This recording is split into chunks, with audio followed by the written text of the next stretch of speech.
Seta. All right, I Googled it to find out what it meant. So tell me how the hell to say it, and then we can talk about what it means. I honestly just want to keep hearing you trying to say Veta Ceti. Veta Ceti. There you go. Hell yeah. Veta Ceti es spaghetti. Veta. Is that really? That's the way we remember it. Okay, so we're doing a Friday night party Hell yeah. with Veta Ceti. Yes. Something spaghetti. Yes. And so introduce yourself and let everybody know what you do in the band. For sure. My name is Felipe. I play guitar and I sing. Should I look at you at the camera? What am I looking at? I'm looking at you, right? You can look at me, you can look at the camera. Okay. I'm just not going to look at it. Look at the giraffe. Look straight at the camera the whole time. My name is Felipe. Never blink. I play guitar and I sing. My name is Noah. My primary job is actually to turn him down during rehearsal. Oh, But when I'm not doing that, I play the bass. okay. Passive aggressive. Yeah, I've been playing with these guys for a couple years, and they only asked me to be a member like three months ago. Wait. You guys I told played you, he's a wild together? card. Get ready. This is just started. No. It was a gig. They were paying me to like play with them. It was a duo. They were a duo for a long time. And it was you- these guys. You were like Dude, touring, can we like get the through the introductions studio? first, like before we start talking shit about the rest of All right, it? all right. That's I who I definitely am. need to get back to that. I'm the bass player. Thank you. For now, you don't know what they're going to do to you. You have no idea. Man of many talents. You gotta hold the mic to your face. Oh, sorry. Is that how it works? All right, I'm sorry. I'm It's Sebastian. gonna be a long and podcast. I tell bad jokes in the band, and I play guitar as well, and attempt to sing sometimes. Backup vocals or Whatever gets thrown at me. okay. Yeah. Oh yeah, and I'm Luis. I usually just listen to these guys go back and forth in all the rehearsals, like talking about chords and stuff I don't understand. And when that's not happening, I just play some drums. Okay. All right. So let's get back to how you guys became a band because I'm anxiously awaiting the story. I'm curious to hear your story about it, actually. There's this guy, and I was auditioning for his band for 3 weeks straight. It was the Do third. we know the band? No, I don't. No, I don't think so. I don't think we know that I don't band. think they're Okay. a band anymore. I don't think they had a name. But anyway, I was auditioning for them 3 weeks in a row. We were rehearsing 3 nights a week, and they still hadn't said, like, you get the gig. I was still, like, auditioning. And then they told me one night, like, hey, we know this guy who needs a bass player for a gig. It's in 3 days or 2 days or something. So I got a call from him the day of the gig, I think. It was like 2 days before. No. Regardless, 2 days or the No, day you're right, of you're right. to It was learn a all Wednesday. the songs. Yeah. So it was a Wednesday, and I get a call, and he's like, can you rehearse tonight 5 songs? And I was like, okay. So I sat down, and I pulled up their songs on Spotify and YouTube, and I was learning them. Then I went there, we rehearsed, we hit it off. We played a gig at a Confederate bar in Homestead. Okay. That was not a joke. the weirdest gig we've ever played, honestly. And yeah, I would gig with them. They also had like these jazz session players in rotation. We're what we call a hired gun, you know, like a one-off gig, and then it just became a steady gig, and then eventually they asked me to marry them. So here we are. Yeah. They just need to make sure that you were the real thing. Yeah, dude, come on. We're testing out the waters. Yeah. Put a ring on the bass. Yeah. So the project, to go like real long story about it, I met Sebastian at the place where the both of us actually work at now, which is a gallery in Wynwood. Okay. That we sell like vintage instruments and guitars. Well, that's And cool. I went there like in 2017 when I was like fresh out of high school to like buy a guitar pedal. And he was the one that sold it to me. Okay. And out of nowhere, I start college in Miami-Dade for like jazz performance. Okay. And I'm waiting for the professor, literally my first day of school. And I'm waiting for the professor, and like the students are coming into the class and whatever. And Sebastian walks in. And I'm like, what are you doing here? He's like, what are you doing here? And we just kind of hit it up, became homies. Total coincidence. Total coincidence. We didn't know. Yeah. And then randomly one day he starts hitting me up to like go see him perform at other band performances, like some like jazz gigs that he was doing at Oh, like nice. Lanyab, that kind of stuff, just Uh-huh. like covers, that kind of stuff. And then one day he hit me up to like go to his house to write music. I guess he just wanted to start like a own personal project. Right. And within like 20 minutes we wrote a song. And I guess I had never written a song at that point in my Right. life. I guess he had at one point because he had another band before us. But we just hit it up immediately, and then like a day later, he hit me up. He's like, "Come back, we're recording that song," and he had a friend there to play drums and another friend to play bass, and we had a demo, and that was the first demo and the first song that I've ever written and recorded, and it was all done at his house. Okay. So it was really exciting because it was really organic and really, really quick. You know, somebody's calling you. It's my kid. What was that? Hey, what was that song? Tell me. I don't know. That song is actually Oh, not what's even that song? I forgot. What song is it? too late. Oh, that song. It's a That's song that right. never came out. It was, Interesting. I yeah, forgot it's a whole different vibe. Like we've switched vibes a lot. We've switched aesthetics for a minute now. And the band did not start as a duo. It started as a 4-piece, but then we like went our separate ways with like the bassist and the drummer, and then Sebastian and I were kind of like in a position in which like we didn't want to commit to a bassist or a drummer until we really felt like we could trust somebody enough to like respect the project and commit enough to it. Right. That's why the audition process for Noah took like 2.5 Yeah, years. that's what I said. You needed to make sure. You know, Mine took 2 weeks. he's not supposed to know that, bro. Oh, God. I don't think you knew we talked about this before. Sorry. Way to throw us under the bus, bro. Anyways. What a dick. That is so Right. So like in that meantime of us like just being a duo, we still were writing and recording and performing, but we have a lot. We're so lucky to have so many friends that are phenomenal drummers and bass players that we would just hit up to like perform with us. And Right. it's so funny that we have like 10 different friends that all know our music because they've all played them Right. with us, like all of our songs. And so like let's say So better watch out. I mean, they can just go to one of those other friends. nah, No. we married no But one. they Luis don't for have. real. Those other guys don't have a Rickenbacker though. Okay. Oh. All right. Nah, he's not lying. And so we've been rocking with Luis since I want to say like August of last year, right?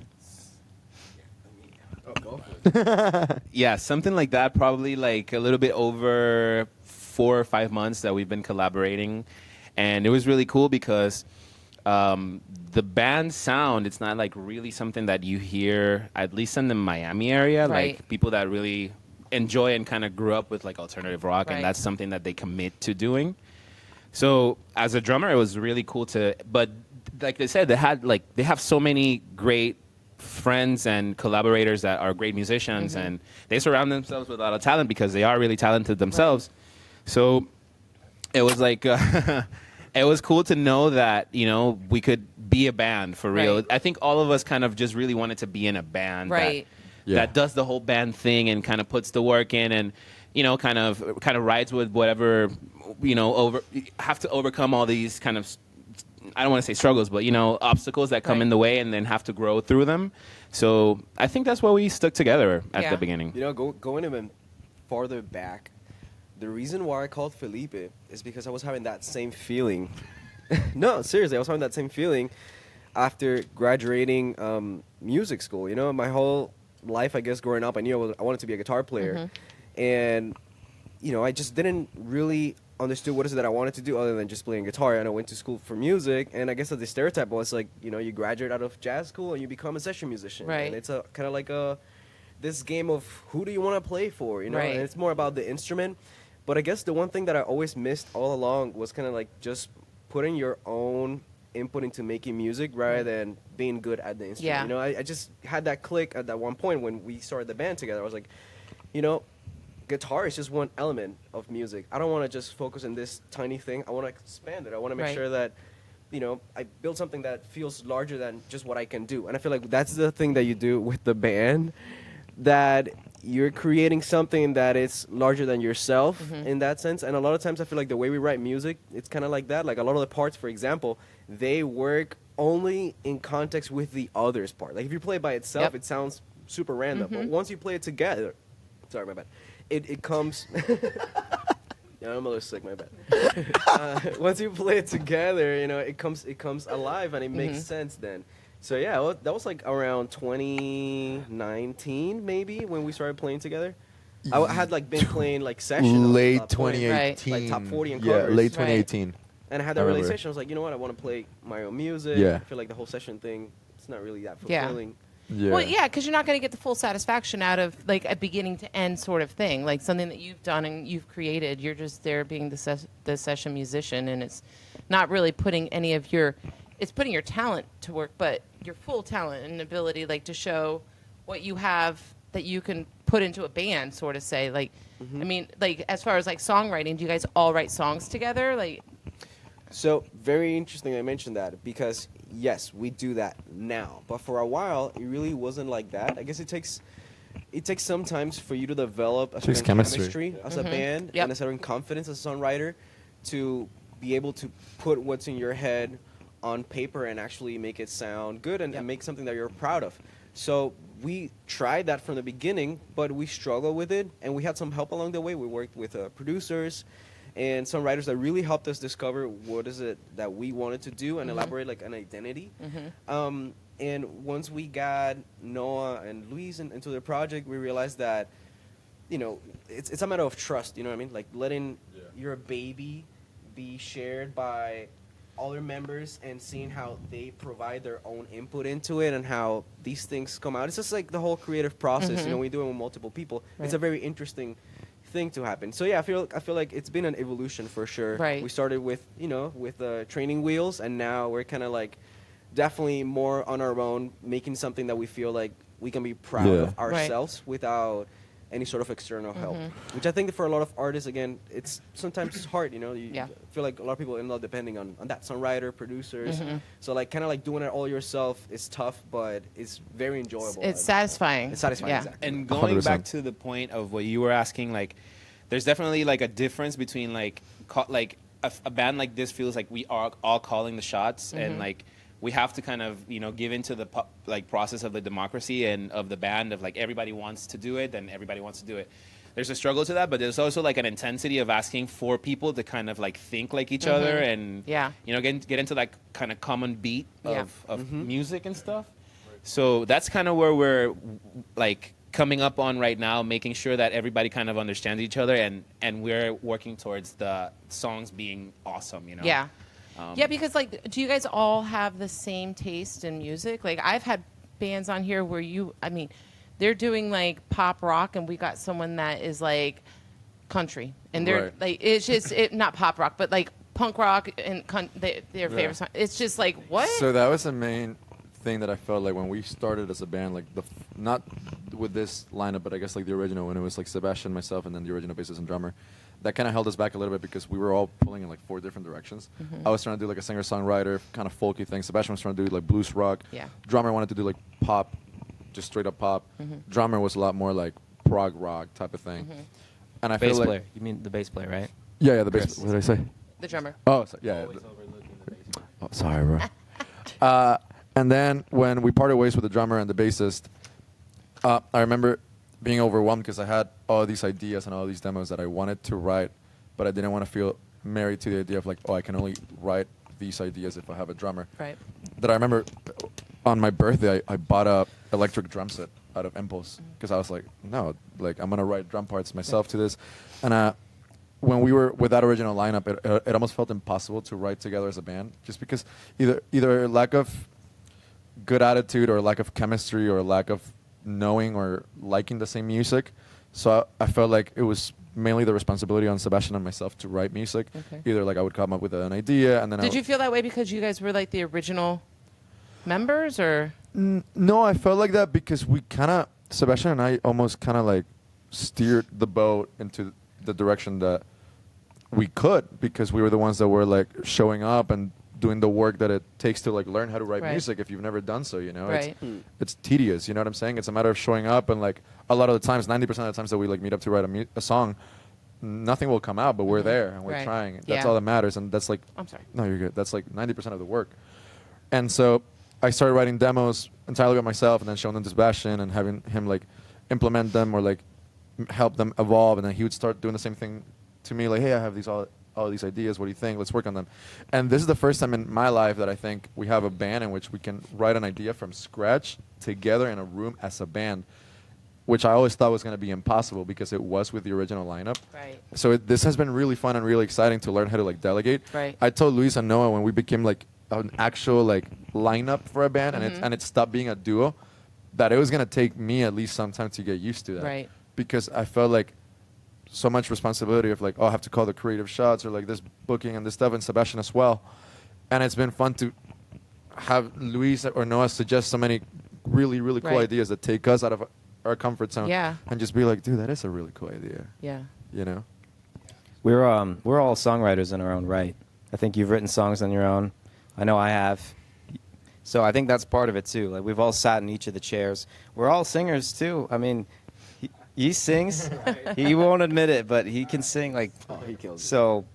I mean, frankly, I think that's part of it. I think we've been in every seat of the ship. Right. You know what I think is a very important element of being able to do that? Is respect for the project. Yeah. I feel like in these circles, it's very common, at least in my experience, for egos to get in the way. Mm-hmm.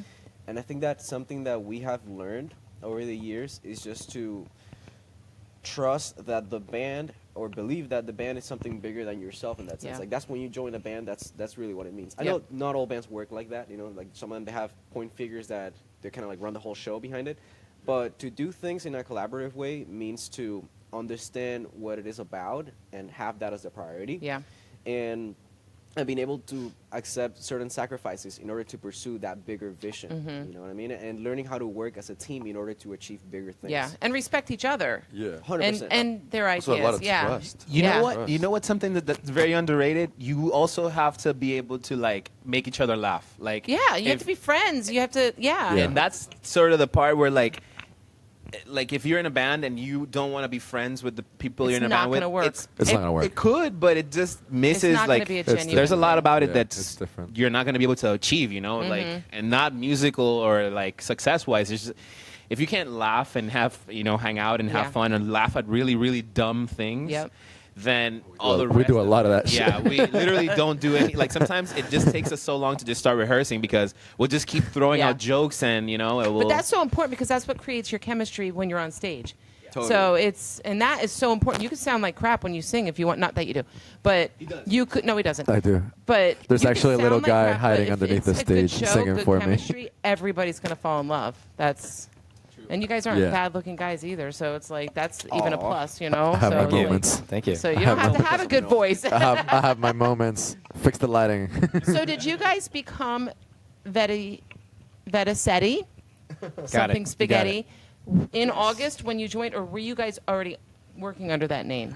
We've been working on that name, I want to say, since like 2021. Okay. Right? Yeah, actually, 2020 was the first single that we released under Veta Ceti. Okay. It was post-pandemic. We recorded it literally a month before the pandemic started, and it was released August of 2020. Okay. So it was still like the whole mask enforcement, all that kind of stuff was going on. And so I want to say 2020. But again, we were not gigging. It was Right. not until like late 2021 that with, again, a different drummer and different Uh-huh. bassist, because we're still a duo Yeah. in that time, it felt like, okay, we got this. Like, we Mhm. can do this. We started getting booked left and right and writing more and more and more. Right. And I felt that it wasn't until like 2022 that we were like a band. Like we're Right. performing, gigging musicians that are like trying to make somewhat of a name in a local. And was music he scene. playing with you as the session musician at that time? Or? I think my first gig was October 2021. Yeah. Wow. Okay. Well, you hung in there. Yeah. I mean, I was doing a few other gigs and You have your own project too. yeah. Oh, you have another project? Yeah. Okay, move on. Fucking shady ass answer. What kind of project? Yeah, I've got a friend named Edison, and we have like a psychedelic. It's kind of like them actually. We're like a duo. Okay, that's cool. What's the name of with it? no backing band. It's called Psychosomatic. Okay. cool name. Psychosomatic. Well, what is Veta Ceti? You know Veta what I'm trying to say. Ceti, Veta I have Ceti, no Veta idea. It's Ceti. the easiest thing to say when you're not around. So And now all of a sudden I can't say it. I Yeah. mean, Yeah. what it means? What does it mean? It means us. Because I did a Spanish to English translation, and it was vein. Is Veta? no, but I like vein? this. Like, wait, keep going. Vein going. Seti. This is or something. interesting. Wait, Tell so us what it Tell means. us more Guys. so we know how to bullshit people. Hold up. I'm just trying to come up Isn't with it- stuff to lie about. Isn't it like some sort of star formation, like a Yes, galaxy yeah, thing, yeah. right? So I'll Yeah, tell you a it's- long story. So 2019, we had a big warehouse. Okay. And it was Yeah. like our rehearsals. Seti vein. That's what it means. There you go. interesting. There you Yeah, go. the Spanish That's thing. what it is. That's what it is. But now I have to figure out what Seti means in English, because I don't know.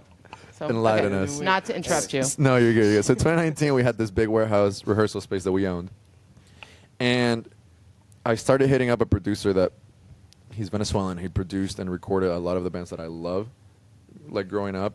Again, just like pop rock bands from Venezuela Okay. that were like highly influential for my musical taste and like the musical journey. And now he's in Miami, and I hit him up because he's somewhat of a family connect in a way. And I told him like, hey, you're here in Miami. You're not really recording much. He was new to the city back then. Come check out my band, dude. And he's like, yeah, sure, whatever. And I was like, come to our warehouse. We'll do like a little showcase for you. I was just hoping to like, I guess, do such a good job that he would be excited to record us. Right. And like the dude is on the way to the warehouse, Oh, no. and we don't have a fucking band name. Because This we're is the how it all happened. I love these stories. so we're like the This is biggest how it overthinkers in the world. And so like I remember on the way to the warehouse, I'm like compiling a list of like 50 plus names, literally the most random of shit, like scientific plant names, Uh-huh. names of stars, names of like Shakespearean characters. Coldplay was taken. So. Couldn't do much about that. I thought Nickelback was another really good option too. Jesus fucking Christ. Right. So when I was looking at like star names, like constellation names, I found Beta Ceti, like Alpha, Beta, Okay. Gamma. You're right. So Beta Ceti is the name of the brightest star in a constellation. Don't ask me the name of the constellation. Okay. I cannot remember. And I remember I don't know. mainly for like as Something with stars that like a whole There you bunch go. together. Just, something, Right. just say that it's Yeah. Orion. Right, literally It's Orion. Orion, right? And so I guess mainly for like aesthetic reasons, if I don't remember correctly, we went for Beta instead of Beta, just for like the sake of a good-looking logo, just because Okay. it looked better. So I'm saying it That wrong. sounded It's not weird. even Beta? Veta. Yeah. It's Veta. Veta Ceti. Original is Beta, like, Oh. right, with like a B. Oh, okay. All right. I was like, Right, I'm so we just really switched it to screwing this Veta. up. Pretty much, yeah. Right, Yeah. so we just switched it to Veta Ceti because Okay. we've always thought Sebastian is a very visual person. Like he always thinks of like a logo or like Right. an aesthetic. He always thinks of like what colors. Like when you think of Veta Ceti, like what colors do you picture? What Mm-hmm. clothing? What kind of like look? What vibe? I'm not at all like that. Right. So thankfully he's in the band. Thank God. Yeah, I'm visually impaired. The more, if you know, you know, man. I'm blind as hell. So yeah, like I think that was the main reason why we went And that's with how you got that. Veta Ceti. And then he showed up. Yeah, we're Veta. showed up. And he showed up, and we are like, "We're Veta Ceti, dude. What's up?" And we did a showcase for this dude. Oh, that's so funny. Yeah. Did he record with you? No, we wanted Oh, to, but it was It was a probably little. that name that. It's coming up. It's coming It up. was just a little bit out of our price range. If I'm Oh. being entirely honest with you. So funny story. Yeah. I have a very similar story about Right. my daughter's old band, Saving Harold. That got Right, their right. name. And I don't even know if anybody. Who's Harold? They did not want to. We have socks that say "Who's Harold," because that's everybody was like, "Who's Harold?" So they were like, "We're never going to tell anybody this story until now, right now on the Veta Ceti podcast." So my Exclusive. daughter and Nick, they were a member of another band, but they were trying to break away from it. They were very young. They were trying to break away. And then, so they were jamming out with singer of Saving Harold and the bassist. And so this guy reached out to me about having the other band play a gig because I booked all their shows. And I was like, do we do this under that band or do I offer this to the new band that I happen to like right now? So I said, do you guys want to play a gig next Friday? And they were like, oh my God, yeah. And I would never take anything that wasn't paying for them. So and they were like 14 and 15 years old at that time. And they were like, yeah. And I told them how much it was going to pay. And then I was like, but we need to have a band name. So they were like, what? And they were trying to think of things. So they got the band name Saving Harold because their first band practice, they ordered Hawaiian pizza. And there was a fly that apparently landed on the pizza, and Madison, the singer, she named him Gerald Henry. And so then they wanted to have a play on like Saving Ferris, like from Ferris Right, Bueller's of course. Day Off. Right. So they changed Harold Henry to Gerald Henry to Harold. Yeah. So Saving Harold. That's how so it's a fly. It's a fly. It's a fly. Yeah, but it's Fly so on funny. pizza. Like, You need to make like Yeah. a That would make a that would be a cool cool logo. sticker. Yeah, exactly. Right, Literally, like, yeah. like a fly on a pizza type thing. There you go. You're welcome. It's You get gotta that be for free. Hawaiian. I think somebody drew You it get- up, like in my family that I told like the story to. I think it was they drew up like a fly on a pizza. Really? Yeah. That's genius. But the That's kids, really, of course, really were like, "No, we don't want anybody to know, so we can't even incorporate a fly in the whole thing." cool. That'd be awesome if Whatever. they did. That'd be really a But flying but yeah, we pizza. had some socks made that say "Who's Harold." That's It awesome. was I cute. love that. That's really, really So, okay, all right. So now you guys are functioning under the Veta Ceti since August with you. Same. Yeah. Around the Pretty same much. time. cool. Yeah, like officially with Noah and Luis, I want to say like since Yeah, something around like that time. Yeah, yeah. So I was able to get gigs anywhere I wanted to get gigs for any of my daughter's bands, any of these other bands. How the hell did you get the Heat game? I tried that many times. Okay. Oh, there. That's I a don't cool know one. how. I'm like Yeah, that's have a no fun- idea. So tell me how. And if you, Pre-pandemic too. Do you want to tell Well, the story? Sure. So, funny enough, this story also goes along with pizza. Pizza. I think it was. And it ends with pizza. We were in Hialeah, dude, in like a pizza place or like a Subway's. So Cuban pizza. Anyways.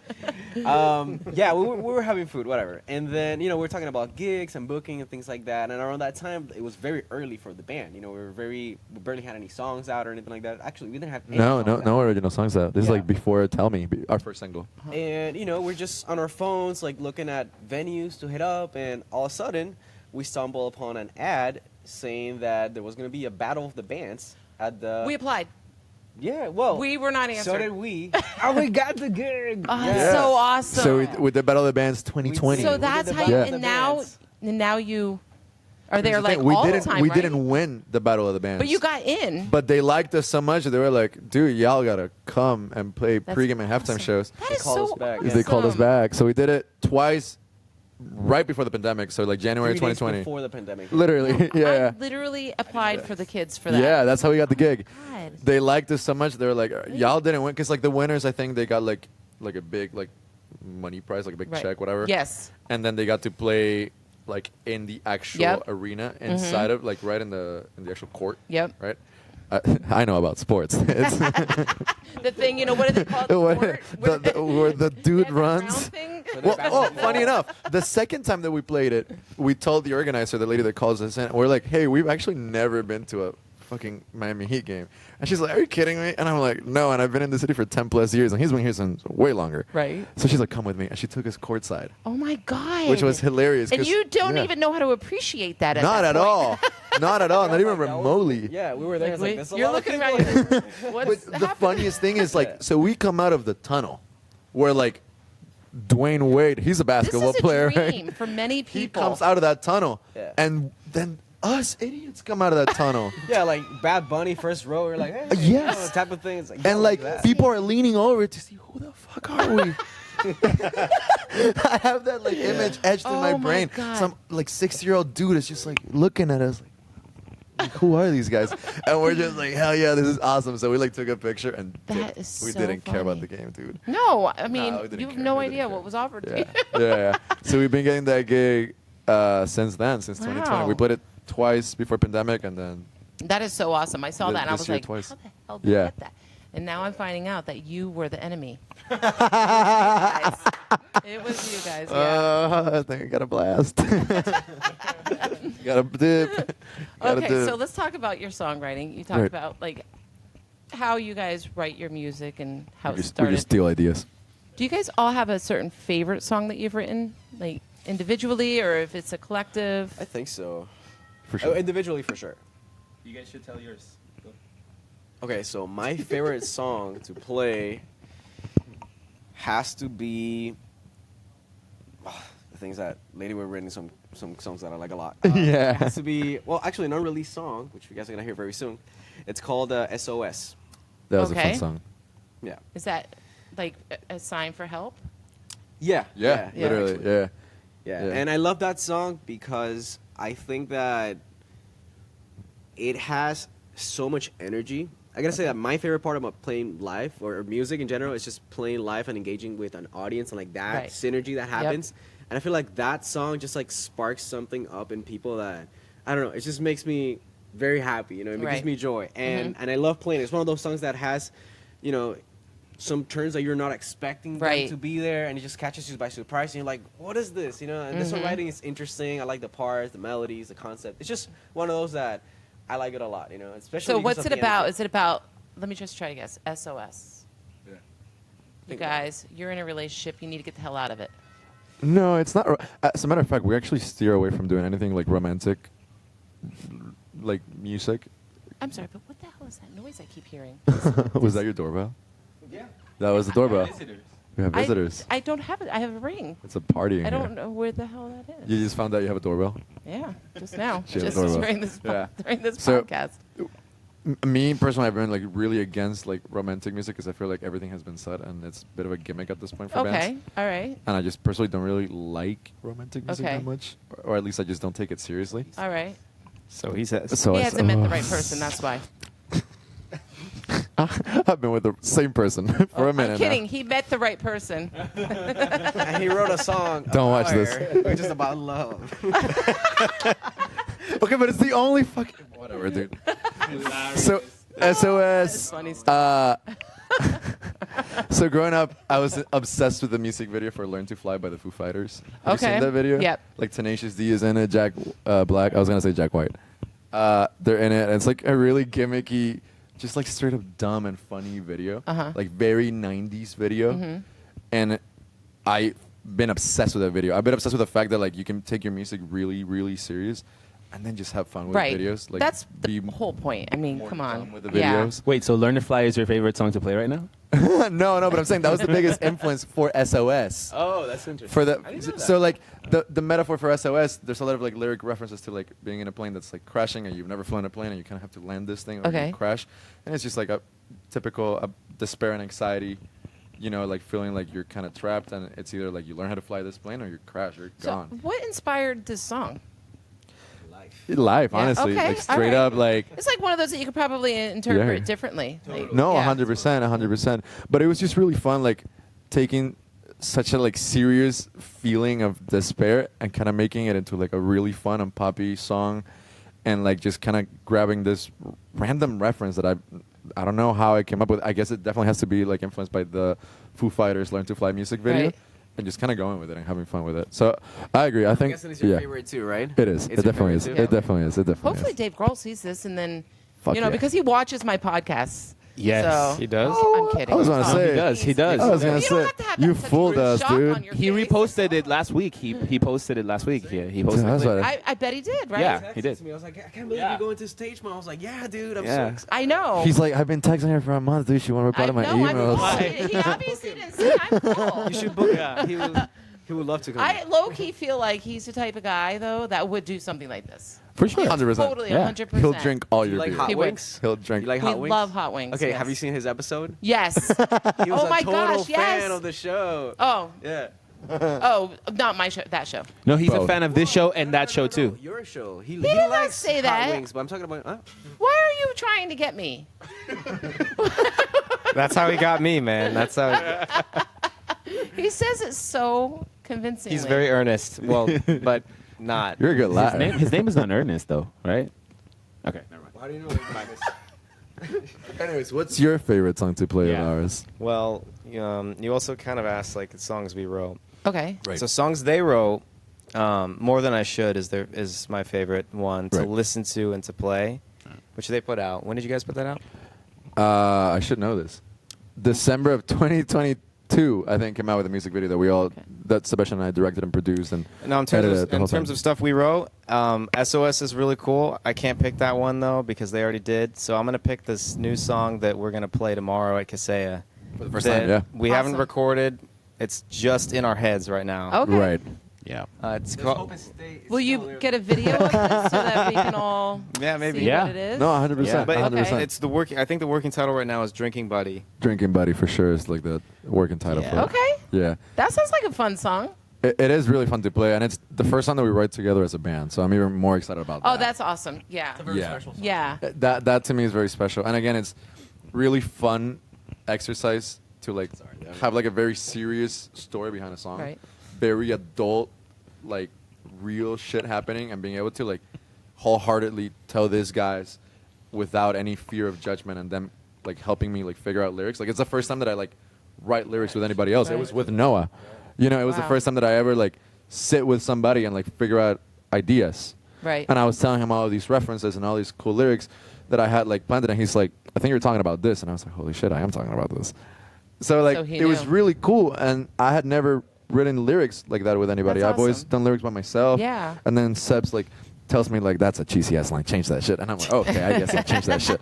But it was really cool to like do it like in real time. You know what I'm saying?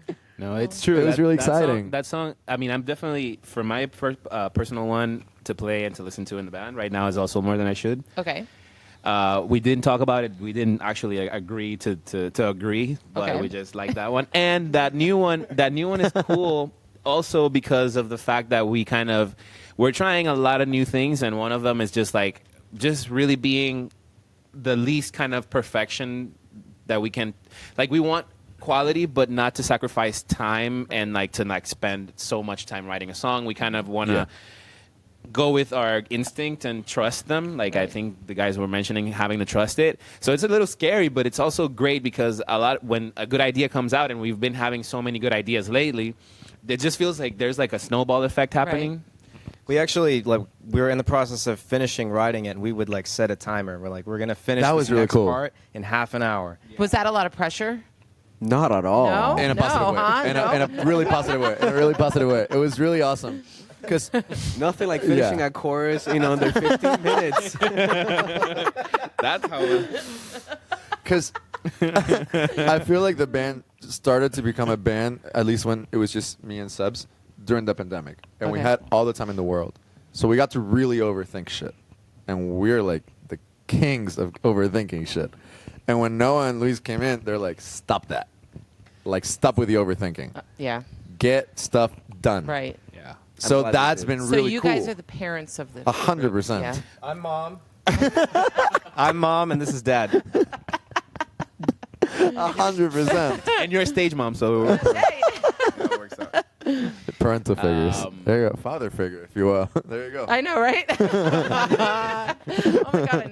No one's ever even pointed that out to me There before. you go. There you go. The more you know. How did I not So it's even been know really that? cool to like have somebody legitimately parent you and be like, dude, the melody is fine. You're Right. tweaking it by one note.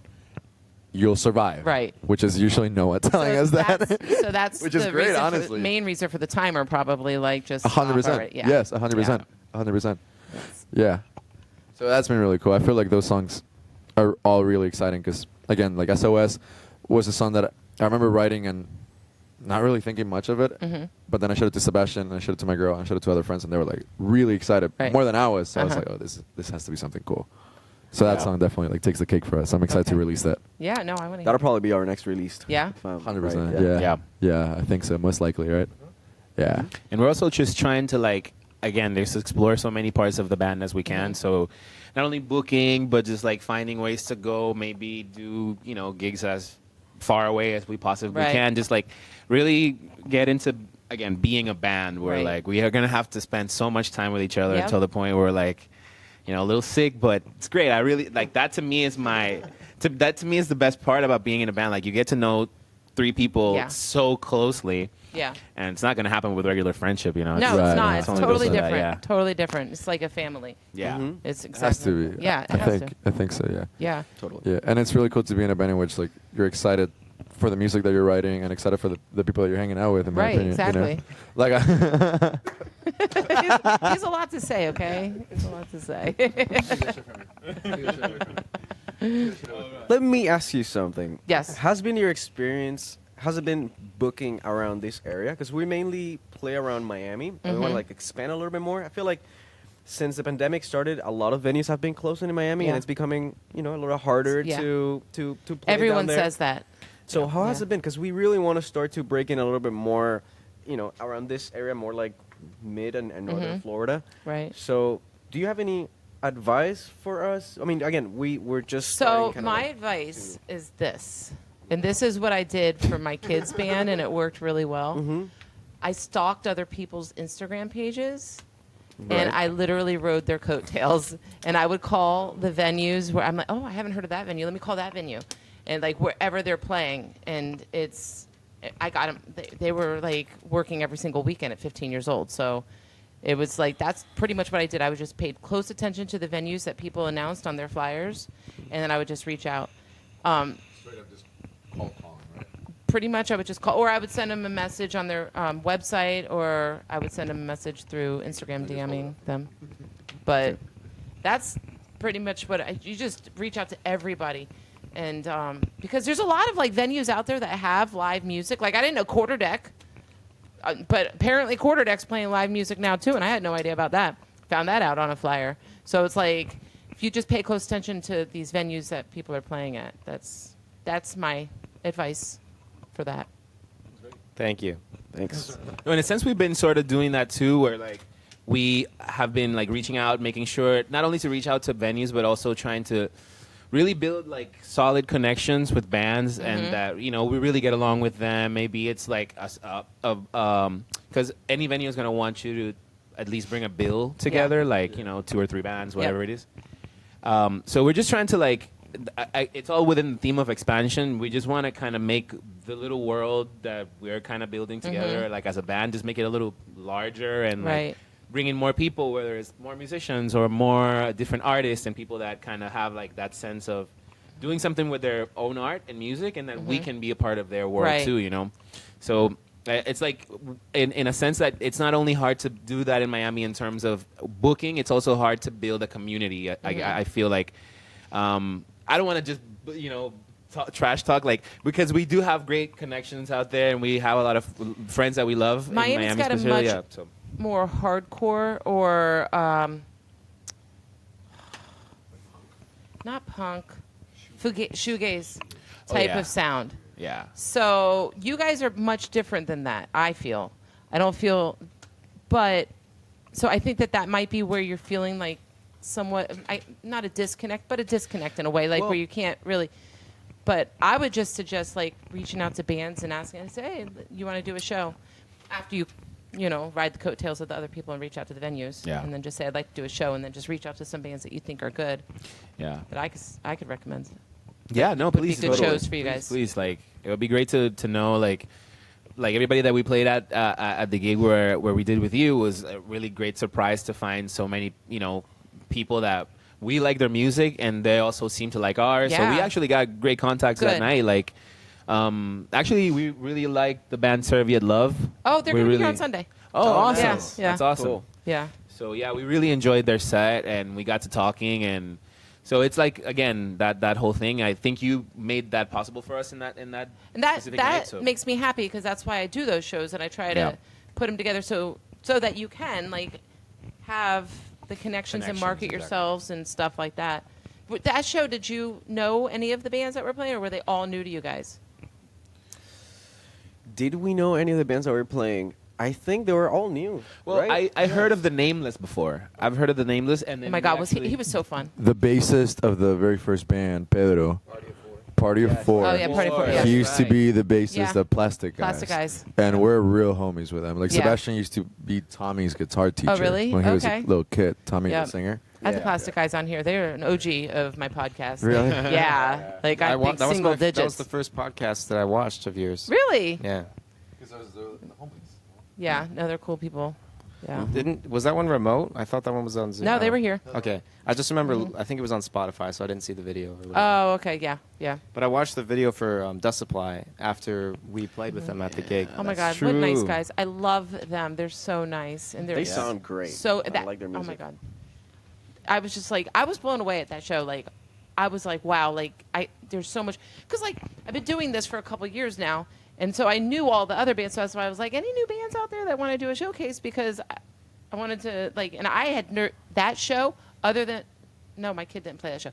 That show, I had never heard any of those bands live, ever. Mm-hmm. And so I was, like, blown away by everybody. I was like, this is amazing. It was so refreshing, too, because, like, I would have, like, shows with the same band, and so I was so happy I did that show. But Yeah, we were really happy to do too. We had a great time on stage, and we like, I think on that day specifically, we got on and we wanted to like. We had to. It was one of those shows where we had to like push, push ourselves to like really not. To Oh yeah, do we had well, some but- technical difficulties. towards Yeah, the and beginning also of like the- I think the technical difficulties was one, but like I think all of us kind of had to like really get in that vibe of like, okay, we're gonna have a good time on stage no matter what happens. And we've been applying that more and more when we get on stage, Yeah. like where mistakes are gonna happen. Like technical is technical, that's normal. But once we start playing, we try to just have fun and do the best show we can. Well, you'll be very happy to hear that I do now have a new clutch. There you go. Your Yeah. hi-hat is in good hands now. It's, I think I inherited that clutch at a show. I think somebody took the original clutch Right. with them, and we got the shitty one. It was, and we didn't know. We would just stare at it like, what do we do with this thing?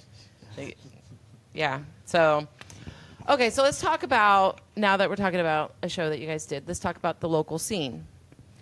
Do you guys have any favorite bands that you haven't played with yet that you would love to play with that you've seen playing? Okay. Yeah, I think so. And I can say Absolutely. the same one. All right, 3, 2, Two, one. 1. Boas. The Boas? The Boas. Yeah. They're really cool guys. We met them at Tough Times up Okay. in Pompano. Yep. Because we went to support our friend Sebastian. He's the guitar player for a band called The Flirt. Oh, yeah. They're Mhm. Broward based. Yep, I know and The Flirt. he's our coworker actually Oh, as really? well. Yeah. Okay. And we've known this kid since he was like 16. I think he's like 20, 21 now. Yeah. And he was playing that show with the Boas. Like his band was playing in the Okay. same bill. And I've never heard of the Boas before, but I knew that they were like somewhat relevant Yep. in the Miami Mhm. local scene. They're more than somewhat relevant. Yeah. They're great. And that was the first time that I heard them and met them, and they're really, really cool guys. Nice. And we actually became really like cool homies now with them, I want to say. And we saw them recently again at the Gibson showroom, Okay. and that was awesome. They freaking killed it. I They're didn't even know they were incredible. doing shows at the Gibson still. Yeah. I had no idea. Yeah. Yeah. Totally. Yeah. Songs. They have great songs. Yeah. Yeah, great songwriters, Yeah. great performers, just like straight up rock stars, dude. Mhm. Yeah. Really, just more than the songwriting, in my opinion, they just have really, really cool stage presence and energy. Yeah, And they sound tight. They sound just tight. And they're cool people too. Yeah. Like, they're homies. Yeah. Okay. They're really cool guys. How about you?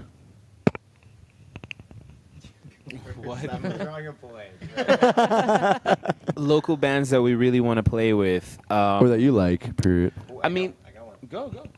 I wanted to play with Viper. If you've ever heard of her, Who? Viper? Viper. She's a singer. She has a band now and then. But anyway, she was on this. She was on El Cuartito recently, and I saw that. Oh, That's yeah. the whole thing. So anyway, Viper. Viper. So we invited her to do a show at Tea and Poets. Is Yeah. that May 10th? Viper May 11th. Sounds? Yeah. That's Okay. her. There you go. That's So her. You should have her on. So we're about She's to awesome. actually meet her and play with her, which is going to be cool. That's gonna be cool. Nice. First night with her. Cool. That's awesome. Yeah. Where you guys? Do you know where you're gonna play? Or- Oh, yeah, yeah, it's at yeah. TM Poets in Oh, Sunset TM Poets, Place. in okay. Miami. Oh, it's in Oh, Sunset nice. Place. It's our first like acoustic gig that we're doing in a Okay. long time. Because we've done like a couple Cell 4 Sounds gigs like back in the day, like acoustic gigs. We did an acoustic gig at the showroom, The Gibson. the Gibson Mhm. showroom, which also was really, really cool. So it's gonna be fun to like do like a completely different arrangement of Right. our music, which is so not acoustic. Right, And do yeah. like that That'll be sort of cool to setting. hear. Yeah. Yeah. Favorite bands that I really would like to play. I mean, honestly, I'm a massive Palomino Blonde fan. Okay. Oh, yeah. Cool. Yeah. Hell yeah. Those are Cool. good. I'm a really Cool. like I've met them a couple times. They're all really again cool, really cool people, and like I really I've played in shoegaze bands before, so Right. like I really like dig the sound and stuff. But also it's just like again it all goes back to songwriting and pretty much the music, the Yeah. sound. It's just really cool. I really like the aesthetic, and I feel like more than anything else, like there's like the fact that Miami has like and just Florida in general has like a diversified kind of rock scene where like there's pop rock, there's all these kind of lanes they can all merge together, and Right. like the more and more I've been thinking about it, and we've been talking about it with the band, like it would be really cool to have like this type of rock and then another completely different type of rock music where nobody kind of plays the same thing, Right. and you bring all these crowds together, Yeah. and again just form a big Exactly. group and stuff. You Yeah. know, they're the first band that I ever saw live in Miami when I moved here. Palomino? Yeah, they weren't even Cool. called Palomino back then. Something Same, else. same members though. Some of the same members. Yeah, I think actually, yeah, most of the same Yeah. members. Yeah, must have been like 16 years old, Wow. 15. It was That's way wild. back. And goes to I think they're show. younger than us. Yeah, by a few I years. think so. He- But he doesn't look it, but Sebastian's actually 53 years old. Yes.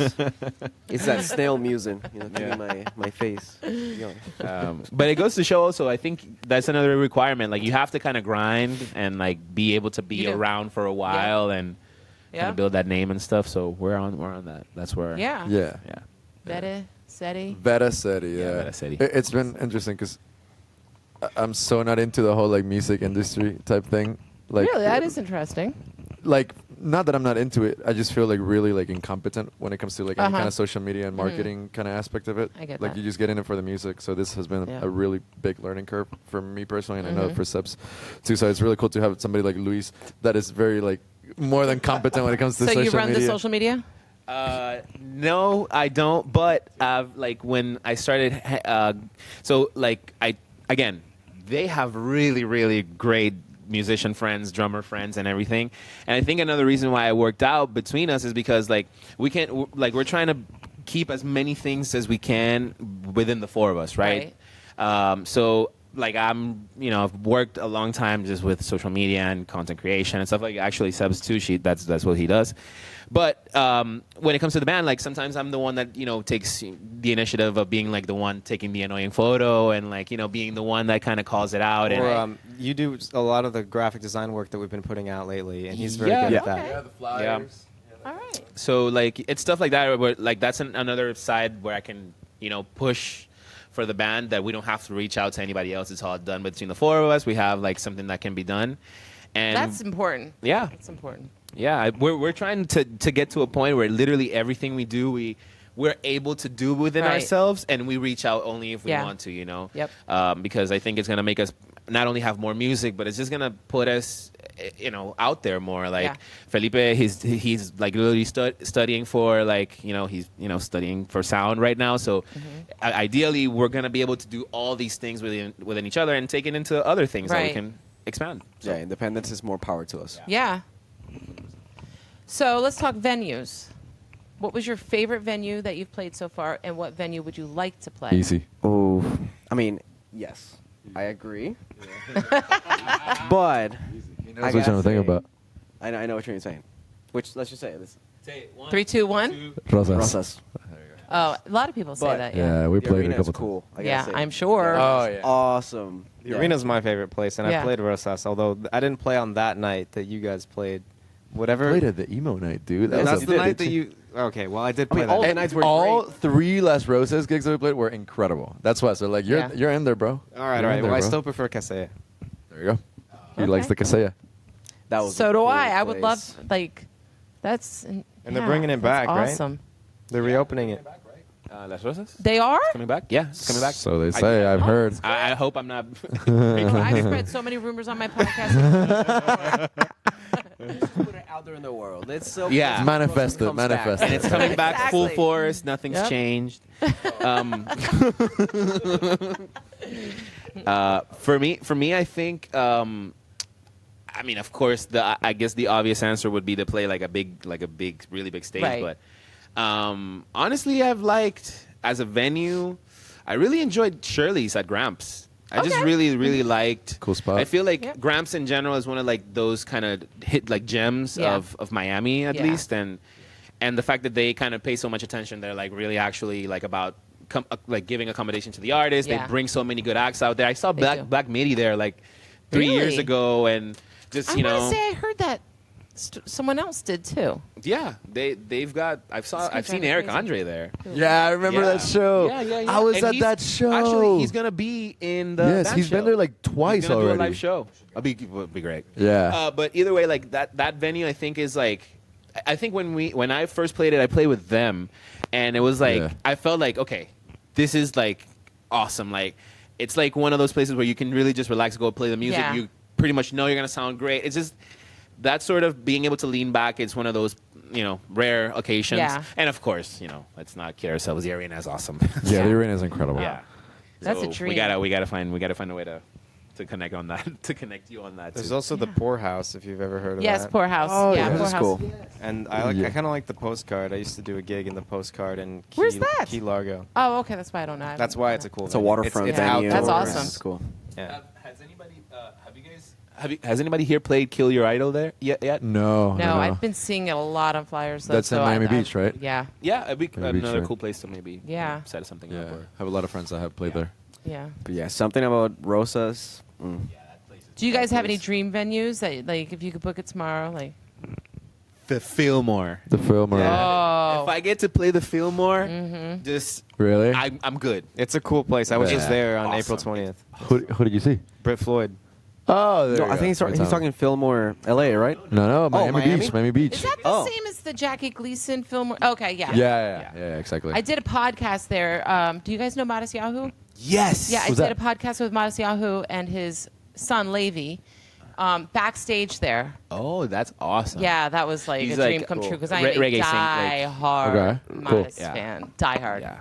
Yes. Great music. So I was super excited about that. Unless you meant like some like anywhere, like any venue ever. Yeah, yeah, Anyone? yeah. Probably, yeah. Go guys, I'll go last. Oof. Pompeii. Live. Pre-volcano. Pink Floyd at Live at Pompeii. It's one of my favorite concert DVDs. They play at the empty like Coliseum next to the volcano. I would love to play an Holy empty shit. arena that has lots of reverb. Nice. Yeah. How about you? Oof. Listen, you gotta dream big, right? Yeah, absolutely. Arenas, Winterland. Wembley. Why not? Right. Exactly. You know. Look, the You got to the put it best out show there. I've We ever just been said to- this. You have to put it out there. You have to put it out there, You yeah. don't believe To in plant yourself, your no one own else will. seeds, and that's it. The best concert I've ever been to was Coldplay. I don't know, it might sound cheesy. Oh, Coldplay. No, I love Coldplay. Coldplay live is Where'd you see is them? an experience. You've I've seen them like heard twice, that. right? Tampa. It I've was a heard sold out that. arena, 60,000 seats. Okay. Wow. They do this thing that is so cool. They give Uh-huh. you a bracelet Okay. that is synced into every other bracelet that they give to each one of the people that For all the attend pictures? concerts. And they basically Yeah, they pretty much. turn each one of the seats into a pixel. So your bracelet is a pixel, and there's 60,000 people. So they project images onto the crowd. That's amazing. It's So incredible, imagine yeah. they start singing Yellow, right? Look at the stars, and all of a sudden you're a star shining. my you know? And, like, they God. display Yeah. things. That's It's so awesome. cool, and you know, there's something about the energy of an arena. You know, you feel connected not only to the band but to the audience as well. Yep. Everybody in there, and it's just a very spiritual experience Yep. in a way. I would say. Yeah. Yeah, I mean, definitely arenas. Wembley is Yeah. up there. Yeah. For me. Okay. When I was in high school, I was in choir, and we yeah, I know. We took a trip to New York City, to Manhattan, and we played this venue. I can't forget. I can't believe I'm forgetting the name, but it's a really, really, really big venue. It's a big hall where like Bob Dylan has played. Okay. What? Carnegie Hall. Carnegie We, Hall. we Oh, played Carnegie cool. Hall. God, the I- name of yeah, I was Carnegie drawing a- Hall. Dude, You shut guys up. play Carnegie Hall? We sang at Carnegie. You sang it. Yes, we sang at Carnegie Hall. I have a picture. I have a video And archived from. he can't even remember. Shut up. It meant that much. It meant that much. Because here's the thing. That Here, was a here's how, theater. right, was that. Not only that, like everybody was excited as hell, and I was just playing it cool because I didn't really know much about Carnegie Hall. Huh. And I went, and lo and behold, it's gorgeous. It's a beautiful place. But it wasn't until I hit the stage and I look at just the size Right. of everything around me that I started bawling. It became bigger than me. It all And- hit you. Yeah, and like That's it was awesome. it was not after like the performance that we did. I mean, mind you, it was like a high school choir performance competition.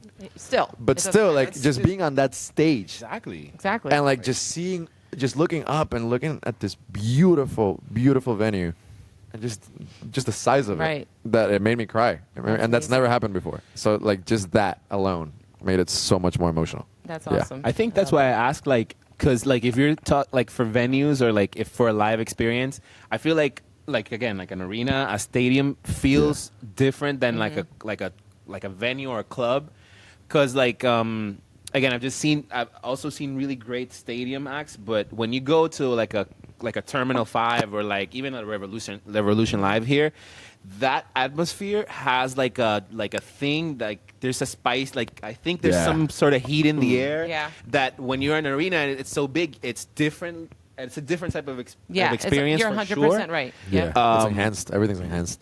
But yeah, I'd love to like play like the Albert Hall in London, or like Yes. play like I don't know, something like where it's like still closed, like because I remember that Killers video. Like, I mean, Of so course. many I amazing. had that DVD growing up. But somewhere like that, where like also people go there and you can actually put on a rock show, Right. Because a lot of these places are super sacred, so Right. you can't really. Hammersmith Oh, yeah. Odeon. Hammersmith. Yeah. And there's also Massey Hall in Toronto. Yeah, I mean, of course. So stuff like that. I would love to Right. play like a theater. Like Yeah. if I were in a theater, we were in a theater. Right. So who are your individual all-time favorite bands? Your diehards. That's it. Sebs, take it away. Well, that's a very difficult question. And I would have answered that exactly the same way, and I'm asking the question. Right. Well, look, I think that. How about we break it down into like maybe different eras? So if it was Okay. like 60s or Right. 70s, I think Cream Okay.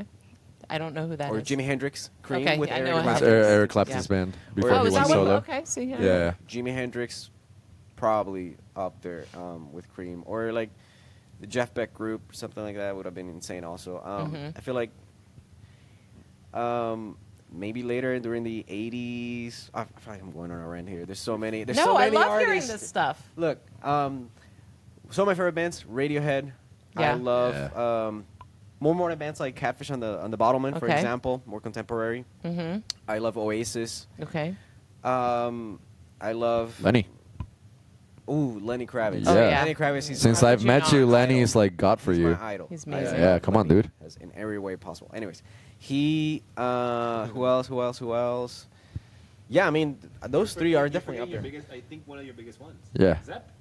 Zeppelin. I mean, yeah. I grew Zeb, up with Chili Zeppelin. Peppers. Chili Peppers. Yeah. I've seen Chili Peppers twice, and it's like an experience. Yeah. Yeah. Saw them with Klinghoffer and Frusciante, and it was just incredible. Yeah, I mean, there's so many. I feel like we all love just rock across Mhm. all ages, and I feel like they all have a special place in my heart for sure. Yeah. You know? Yeah, I mean, there's so many. It's No, a very I tough question totally to get answer. that. Yep. Oh, Pixies. Okay. Pixies Oh, I from love the the Pixies 80s. too. Yeah. Yep. Your Smashing Pumpkins Oh. shirt is so cool. I'm a diehard Yeah. Pumpkin fan too. They were here not too long ago. Yeah. Yeah. The shirt. Yeah. The tour shirt. Yeah. So, yeah. Oh shit, Yeah. that's cool. Yep. Long live Billy. How about you, Noah? Long- Who are your faves? Smashing Pumpkins. No. Who are the faves? Okay. Pink Floyd, Okay. Rush, Led Nice. Zeppelin, Mad Season. You know, either grunge bands like all the great grunge Yeah. bands. I really like Marcus King Band. If you've ever heard of them, kind of new. I have not. The Police, Oh, I saw the Police in concert. big What? Police fan. Yeah. Saw him You're at lucky. concert. Maroon 5 opened for him. What? My The husband. reunion. Yeah. He hates Maroon 5, and he wouldn't let us go in until after. So, Hilarious. like, I'm like, we're just sitting there, and I'm like, Oh, this is a waste. Like, can we Oof. go in? No, I'm not Hilarious. going to be present in that. I'm like, oh my that's god. hilarious. Man of principle. And yeah, Hendrix Yeah. is big for me too. I like a lot of progressive rock and also like psychedelic rock and alternative rock. I'm all over the place. Well, that's good. Oh, How about you, dude? Rock music, I guess, like the top thing that I've listened to for the longest is probably the Foo Fighters. okay. Just listen to it for the most. I listen to like literally everything. So Mhm. like I love hip hop a lot. I really Same. love Yeah, hip hop no, and everything. So it's just like I listen to a lot of Kendrick. I listen, stuff from that, and then if I were to like watch anybody, well, I watched my favorite thing to watch live ever is the Chili Peppers because I Mhm. just love watching Nice. them Yeah. live with Frusciante and stuff. So I'd say that's a good three. I'll throw tell out you, there. not to make it about me, but I went to a concert once, and I wasn't very familiar with Mumford and Sons. When I Yes. went, Cool. Yeah, they're amazing. my daughter was like, it was her 15th birthday, so we all got there bright and early. We were the second people in line, sat through the rain, and I will tell you that I was the biggest fan ever made in Broward County Awesome. after that. What was in Miami, That's awesome. but I'm That's in really Broward. cool. Yeah. What a show. What a freaking show, man. I was like, holy crap. They gave it Yeah. from the beginning to end. It was awesome. Yeah. All right, what about you? I want to say, like, in the last couple of years, I've been going back to like stuff that I used to love when I was growing up, like in Okay. my teenage years, and that applies to everything, like TV, music, all kinds of stuff. So like I've been going back again to like the Foo Fighters, which is like I think like the band that has been part of my life since I was a little kid up until like now in my 20s, you know. Right. So definitely Foo Fighters, definitely lots of 90s stuff. I'm all over the place with the 90s, like lots of Incubus, lots of Rage Against the Machine, as of lately. And then when I was a kid, I used to listen to a lot of like pop rock from like Venezuela growing up, where I'm from, like from Caracas. Like right now, I'm listening to a band called Raguayana, which is I guess like slang for like weed, Okay. right? All right. So like when I was a kid, they were like deemed like a reggae band, and they're incredible. And they're not really reggae anymore. They're more like what do you call them? Like Caribbean tropical pop. Yeah, they kind of hopped on the wave where like everybody's kind of doing Afro beats with their own kind of twist. But it's just very organic and it just feels really nice. And it's got kind of summer music, so it Very reminds us- summer music. Yeah, it's like beach music if you want to Okay. put it That that sounds way. fun. Reminds us of very good times. Let's just say Yeah, that. he saw them in Chicago, right? I did. And I I did. saw them here in Miami recently, That's and awesome. it was incredible. Like, That's they're the one thing phenomenal. about, like, obviously they're a Latin band.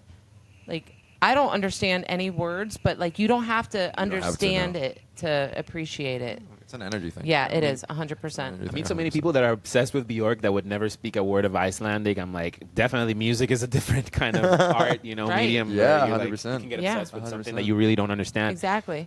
In a sense, that actually, like now that we're writing a lot of music, we're trying to make stuff we're trying to just probably do both sides, just really weird stuff and really stuff that we really appreciate. So it's cool that a lot of the stuff that we really like, I don't know, like I hadn't really noticed that we really love a lot of the same bands. And really when we started Yeah. playing, the reason why we started playing is just to play these songs that we really like. Right.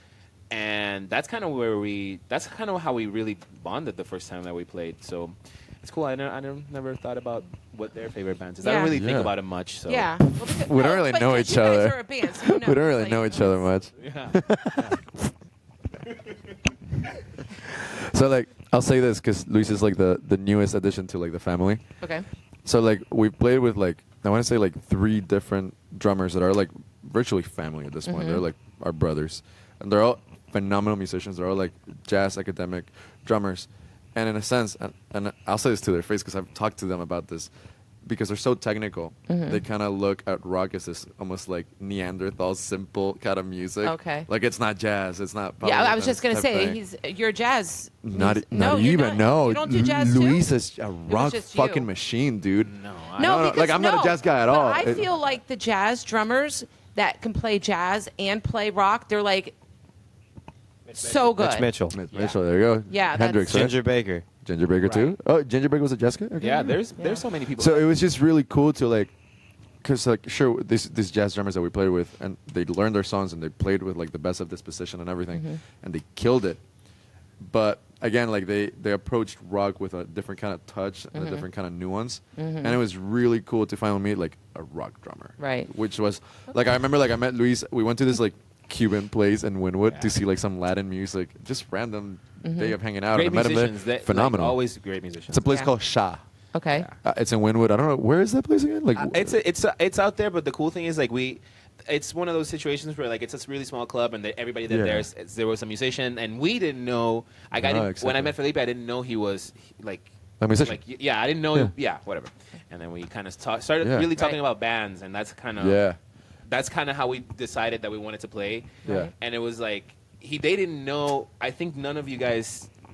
We'd never met before, not even by coincidence. So there's no way we would know about Right. each other.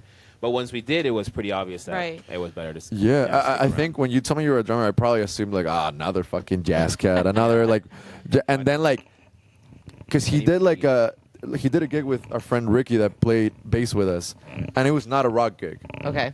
It was more like a poppy type of gig, right? The George Harris gig, right? Like more pop. And I followed him on Instagram, and he posted a story playing like really heavy shit. And I remember I sent Sebastian that story, and I went, "That's our fucking drummer, dude." And then you got And them. Sebastian was like, "Hit him up," and we did a jam.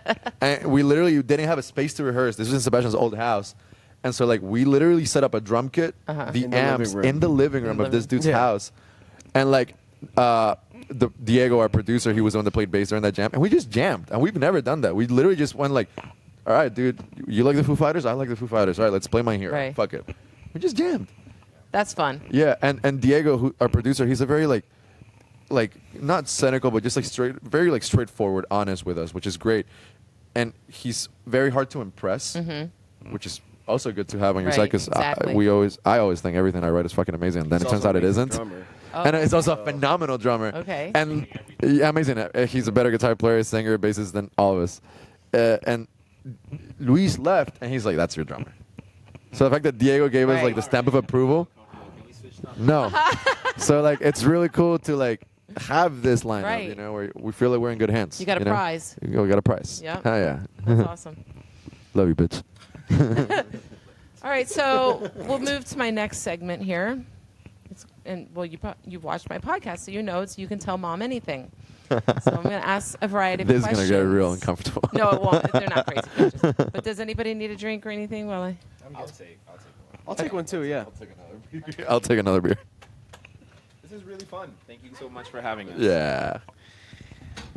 This is actually the first time we get together and like just talk. Usually, We talk all the time. no, I mean like Thank you. this is the. You guys first time know so much personal shit about me.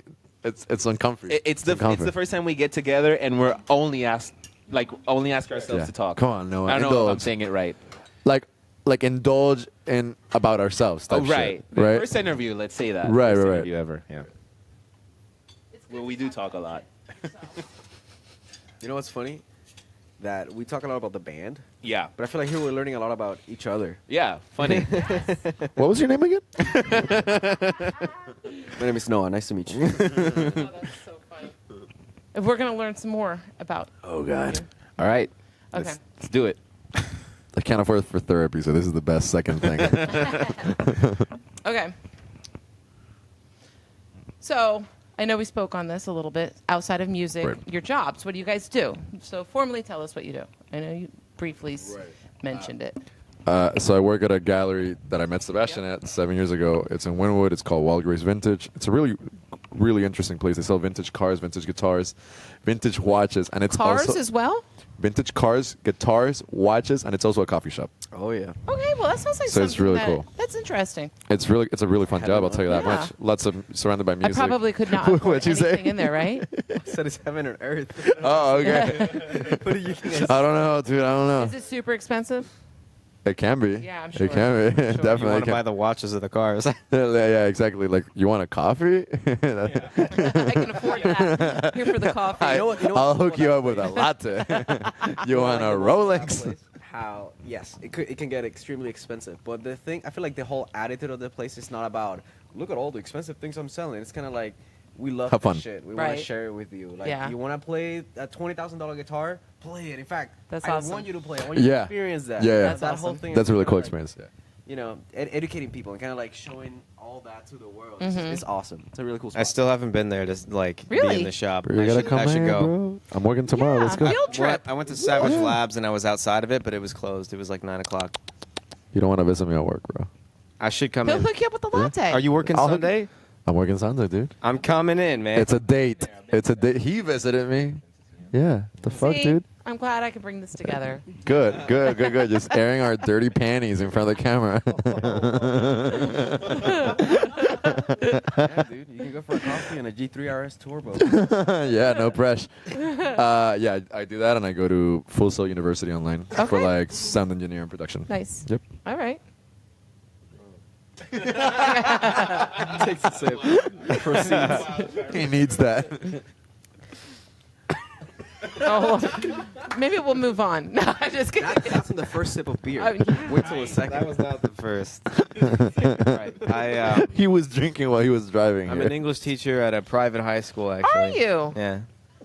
That's awesome. Yeah. That was my worst subject ever. But that's awesome. Mm-hmm. My daughters are very good at English. I have no idea how.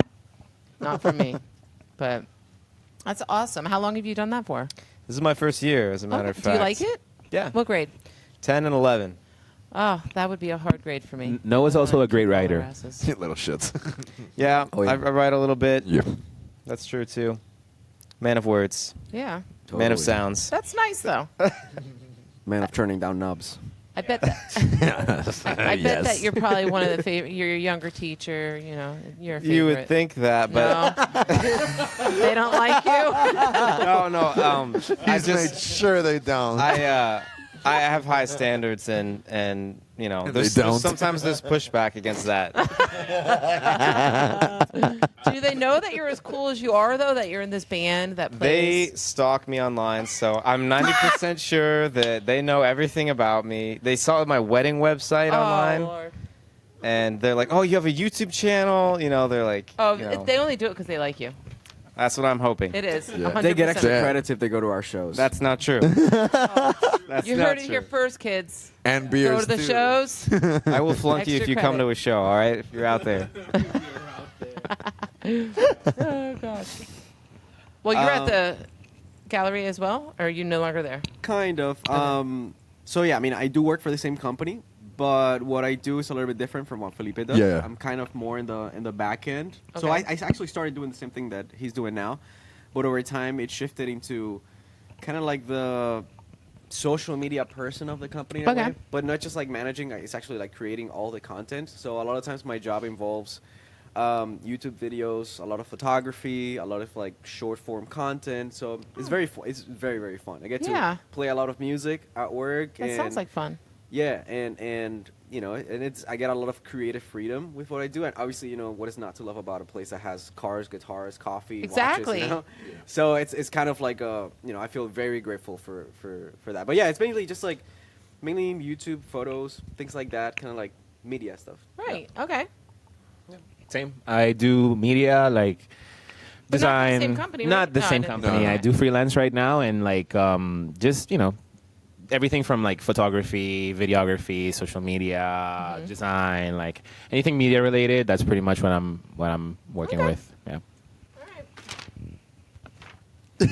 She got some spicy stuff in there, dude. No, I don't. I What's don't. next? She's I gonna be don't like, wanna okay, make so no- nice. That's what you do for a living. Tell me about the relationship between you and your mom, like that kind of shit. Okay, so. Do we have 5 hours? Oh Lord. Do you want to charge for this podcast? Okay. You take Zell. If you need to get it out, we're good. I'm all the way good. Okay, so if money was not an object, what would you do all day long? This. Awesome. This Yeah. podcast right here? Yes. Literally, can you Yes. imagine just being here chilling 5 hours a day, just Yeah, drinking 8 beer, hours a talking day, with yeah. your friends? Honestly, yeah. Yeah, anything music related with the band, specifically with the band, because I've done a lot of like other gigs that are not Veta Ceti related Right. that I just kind of want to shoot Wait, myself wait, when I wait. do them. So Right. you only work 5 hours a day? Sometimes, dude, That's actually what he. I am part time, my friend, so I do actually, asshole. Shut yourself in the foot with that one. So yeah, literally anything Veta Ceti related. If I could make that my full time job, I'm in. Okay. I'd probably be the same way. Yeah. I Oh, yeah. think if I could make music all the time, I would. It's actually not always a fun job. I'm a teacher now. I have summers off, so that's probably what I'm going to do during the summer. And I've done it before. I've been like a full-time musician, and it can be like, especially like if you've got a gig, a 3-hour cover gig, and you got to rehearse for that. Like when you're not doing it for fun, sometimes it can feel like work. So you got to Right. figure that out. I know Yeah. that and touring I haven't done, but I know enough to know that it can. It You guys can- should do a summer tour. That's the plan, actually. Yes. Yeah, That we've is been the thinking plan. about that. We're looking Hit to the nail on the book. head. At least we've never toured. We have no I didn't mean experience to in interrupt the. you. So I mean, Go ahead. Go ahead. I see. I was pretty How, much done. how dare we? But yeah, I'm done. Thanks. but yeah, I mean, I would spend all day in a music studio and then like listen to it. Like I would be writing, like I would go to record stores in between, and that's pretty much it. Like I would listen and play music all the time. Right. Okay. If money wasn't a problem, I don't know. I'd probably buy a massive studio with beach views and play music all day. Record. I love to cook, so I would get expensive cheese and expensive wine and just like He is- charcuterie. I love charcuterie. He is an incredible cook. Really? Like And I will cook for my legitimately. friends. What's your to have big parties. specialty Yeah. dish? Okay. The risotto, my bro. specialty dish is Risotto? I make a killer truffle risotto. Okay. bro. Yeah, bro. Have you not had the Risotto. risotto? Is that Haven't had the risotto, bro. I have, but not that one. Truffle risotto with porcini mushrooms. Yeah. That sounds awesome. We have a joke in my house because my husband and I years ago used to watch Hell's Kitchen all the time, and Chef Ramsay would be like, "That's not risotto." So anytime I try and attempt to make risotto, I'm screaming from the kitchen, "That's not risotto!" That's awesome. And it never turns out right. I don't think because I mean I'm sure Chef Ramsay would not be served. Yeah. it, Takes a but long I- time. He knows best. I've had Sebastian come to my house and literally just cook.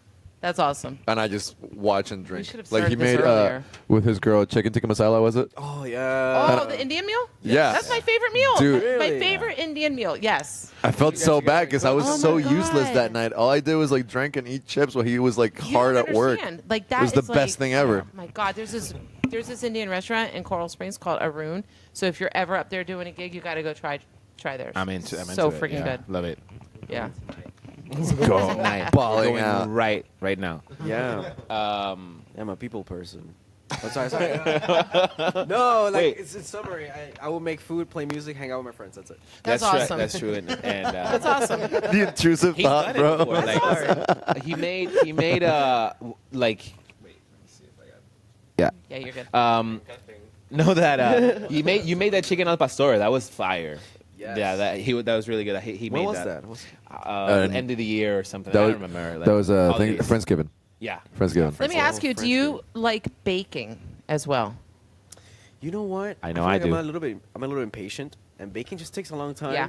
So I'm the type of guy that I like using pans Yeah. and stuff like that. And I always use the excuse of like I cooked, so I don't wash the dishes type of thing. Oh. So like, That's I awesome. try to pass that memo in this house, but nobody listens to it. You know what's an old tradition that we had for like 4 years, I want to say? For each other's birthdays, since we're broke as hell, we get each other key lime pie. I'm Okay. good with that. Have you Yeah. had it from the Orange Broke or Grove? not. But Florida's like, here's the Orange thing. Grove is the I'll best buy key it lime from pie. Milam's, and he'll actually make me a key lime Oh, pie. yeah, because you have that down there. Yeah. Yeah, yeah. Is Yeah. his better? Fuck yeah, way better. Yeah, no, because I don't mind cooking. I don't have a love or a passion for it, but we got to eat. But I hate baking. Absolutely hate it. And my Really? sister has this stupid freaking fall bake every freaking year. I'm like, I don't want to be invited to this thing anymore. I do not want to be invited to it.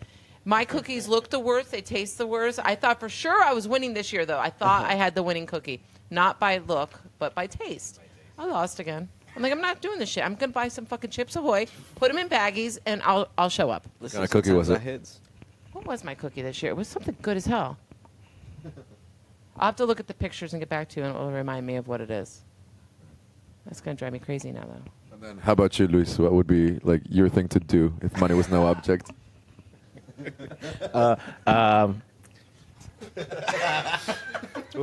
Oh, they were a no-bake We gotta cookie. hold back. We gotta hold I back. didn't have to bake them. I know That's exactly what why you're it made thinking it so about. much easier I know for exactly me. what you're So thinking. was it We're was reading no each other's It minds. was a no-bake cookie. No matter.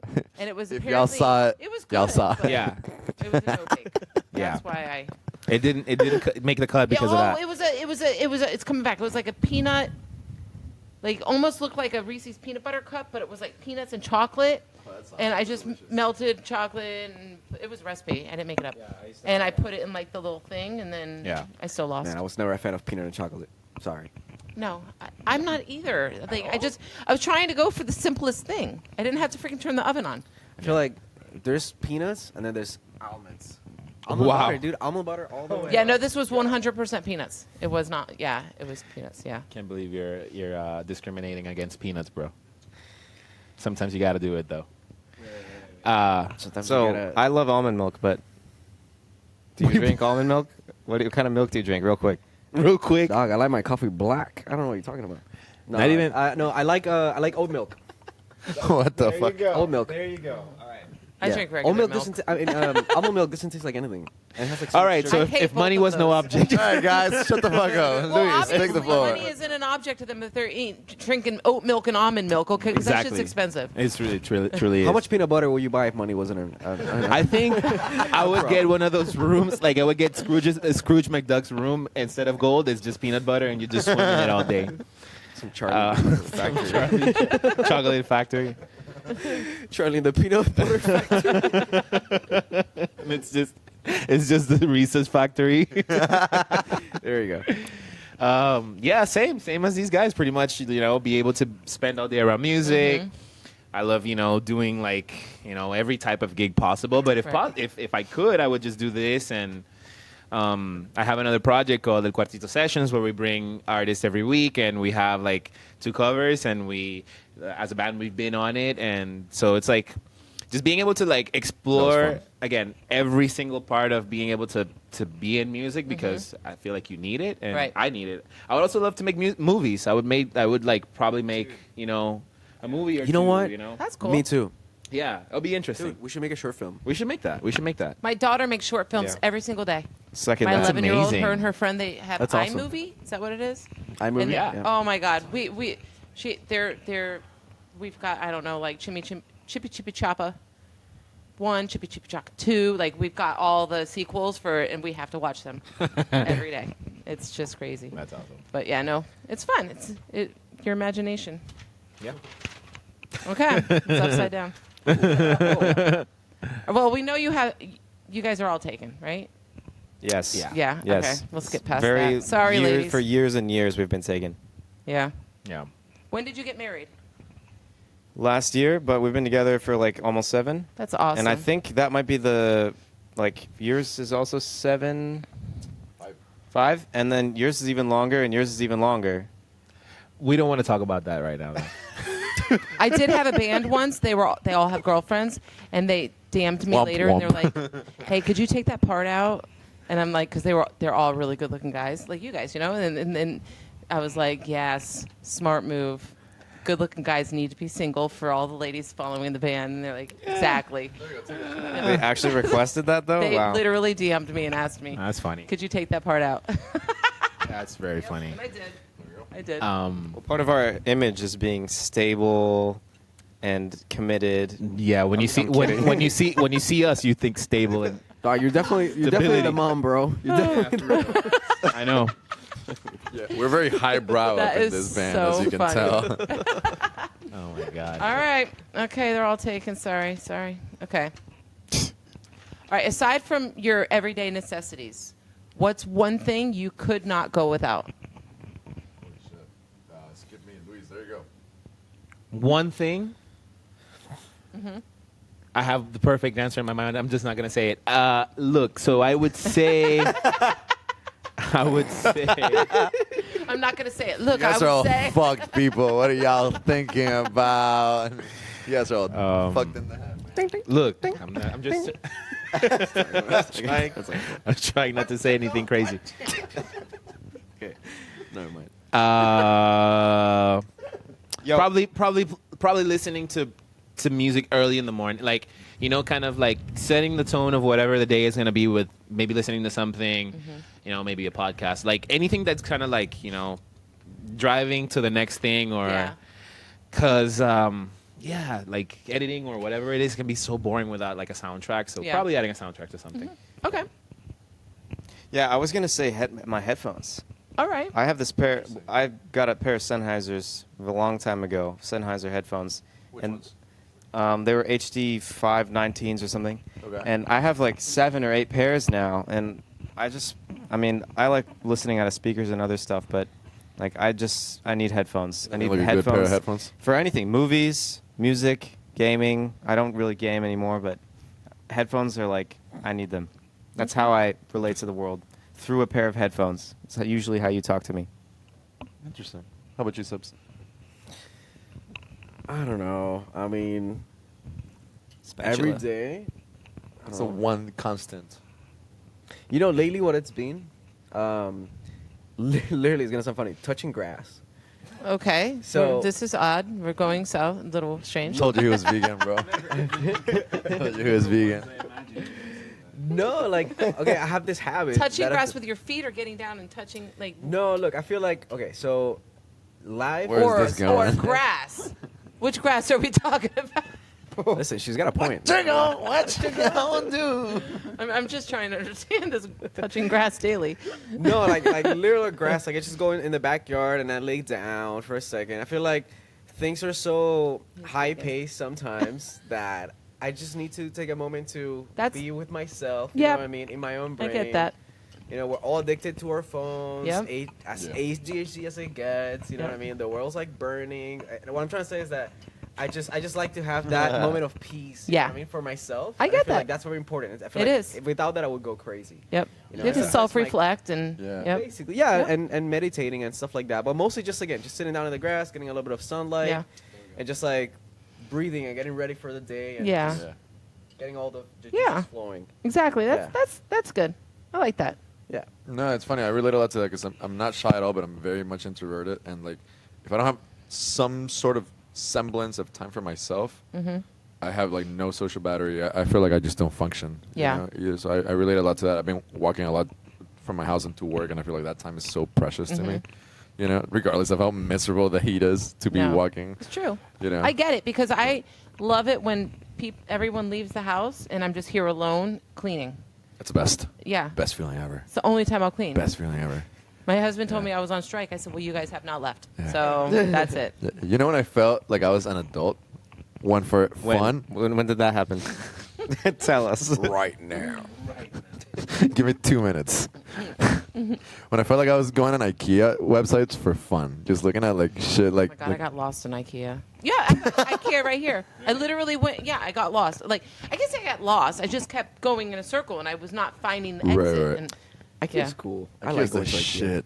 That's when I felt like this is like the death of childhood innocence. It's like, because that's the kind of shit Even when you're I was a kid, I no, but loved when I was a going to kid, IKEA. like I wanted to die every time my parents wanted to take me to like a museum or like IKEA or some place like It's that. so aesthetic. It's like you go and It you're is like, really oh, aesthetic. the design It of is that really table, aesthetic. like, I'll I tell just you. want it, you know. Yeah. my daughter is so cheesy.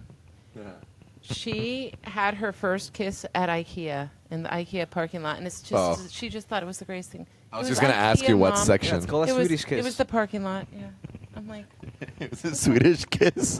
the Swedish meatballs. Swedish That's kiss. hysterical. I'm gonna tell her that. That should be a thing. A Swedish kiss. Make you love It is. IKEA. It's a kiss at IKEA. Yeah, like Oh. the gummies, the fucking Sour Patches. Yeah, That's so funny. because they sell those at IKEA. And the Swedish meatballs. They're delicious. They're incredible. I've never had them. You know what's great at IKEA? The chocolate. I've The never furniture had too. it. The couch you're sitting on is from IKEA. Really? Damn. Yeah. All right. I'm an idiot. Okay. Sponsorship. I freaking Yeah. We're not gonna got say any this. more nice things about you unless you fucking No. pay up IKEA. Exactly, You right? really fucks. I'm not. No more. IKEA gives cancer. So I refused to. I paid for a delivery of the couch, and the guys said to me, "It came in a big ass box. Right. Do you want me to bring it upstairs?" And I was like, "Oh no, I got it.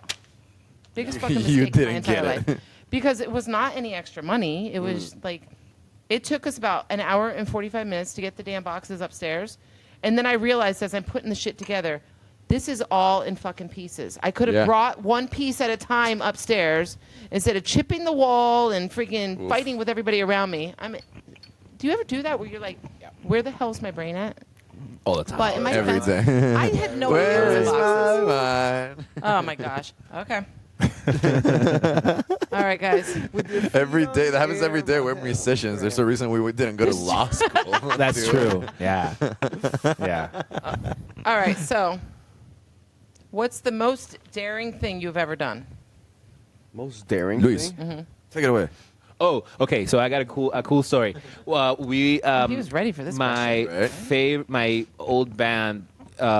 We played for a long ass time, and we went on tour to most of Mexico and stuff. And we were in a really small state in between Mexico City and the other state that we were going to. I think it was Puebla. And we played a gig in this place. And when the gig ended, it was like the whole city kind of like there was no one outside, Right. literally absolutely no one outside, except for the people that were in the gig. So we're like, huh, weird. After that, like they took us back, and we like, oh, you guys are staying here tonight. Like we're all from another country. Like we knew nothing of where we were at.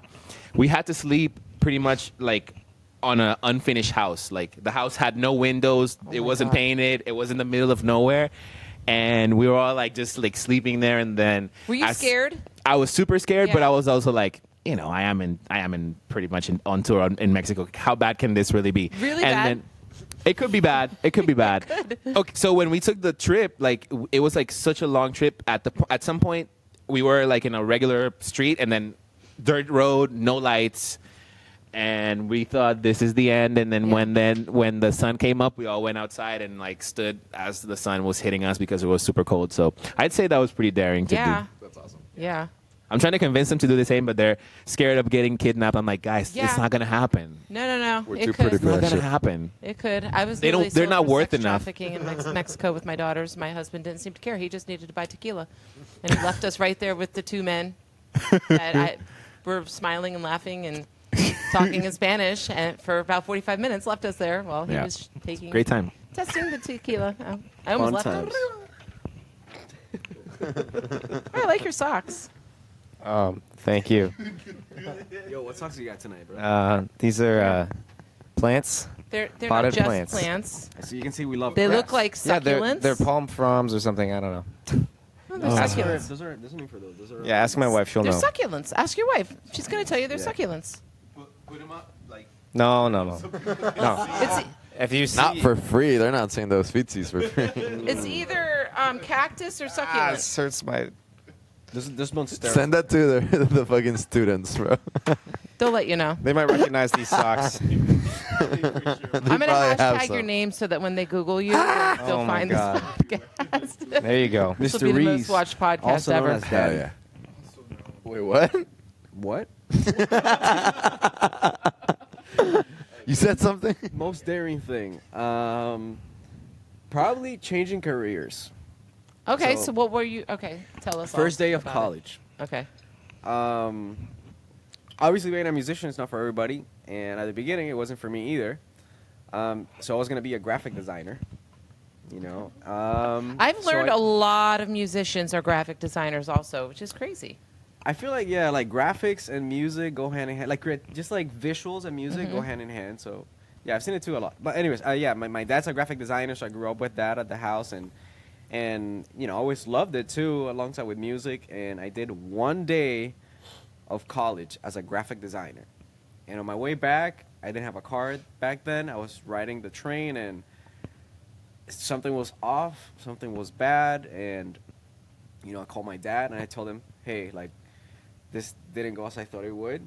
I don't know what's gonna happen. Like, I just feel like my heart is somewhere else. And he said something that changed my life. He was like, if you don't do what you love, no one else is gonna do it for you. Yep. So at that point, it just clicked. It was almost like the missing piece of the puzzle that I was needing to see the big picture. And you know, I dare myself to change my majors, and I did it. The next day, I went to the student's dean's office, and I changed from graphic design to music. And And you're Here happy. I am. Yeah. yeah, no, I gotta say, look, I love graphic design, but I don't think that I chose music in a way. I feel like it chose me. As weird as that might sound, like it, I just never actively pursued it, but somehow it always stuck around in my life. Right. And I don't know. I just feel like it's kind of like my lens in a way to view the world through that, you know. And Yeah. I'm very glad that happened. So yeah, I dare myself to do it, and I did it. That's Studying good. music and I think it's very safe to say that everybody in this band got a lot of their like identity and personality from the music that we listen to. That's another thing I think we all bonded on. Like, we just are kind of a little bit obsessive about it in a sense. Like, we're all like 100%. super obsessed about the little details of it. So, I'm not surprised. That's cool though. I didn't know that. We're learning a lot about each See? other. I love it. it's so funny, right? We come here to talk about the band, and we end Right. up knowing about each other. Yeah. Yeah. Cool. Yeah. Learning about each other. Yeah. How about you, Mr. Reese? I think there are two. It's probably too much. Like, there are the two. I'm gonna say the. I think the.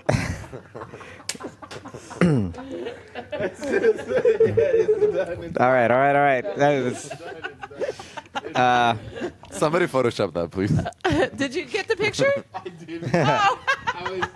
I was going to tell you to take one. I think this. I'll do two. So the second most daring thing I ever did is I went to college to study English. I think that was pretty. That's pretty, very daring. Yeah. That's You're American. You didn't speak it already? There you go.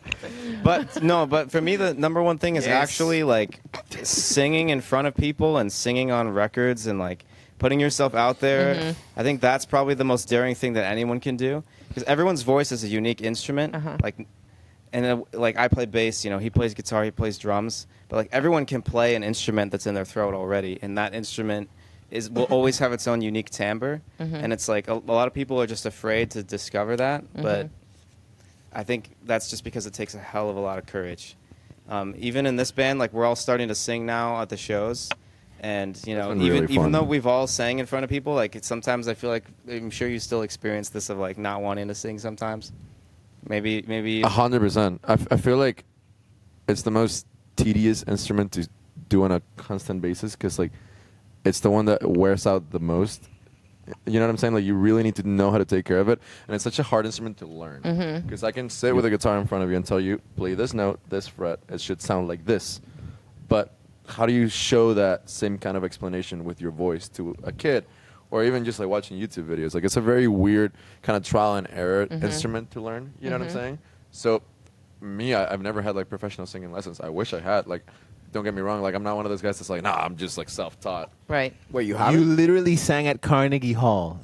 Yeah, but like that was high school, and like I was not in that fucking class. I was skipping and smoking weed. How did you get into the choir? Like how did you? It was an art school. It was an art high school. Oh, so it's like an elect. Like you have to. Dude, my mom forced me to audition It was for like that a high core school, dude. I subject didn't even in want. that Elective school. was singing at Carnegie Hall elective. Dude, there you go. There you go. Sign me up. Yeah, no, but 100% I agree with what you're saying. Like it's an instrument that I can pick up a guitar and have fun for 45 minutes and feel like the same, but singing for 45 minutes if I'm not in the mood or I just feel physically drained, it can.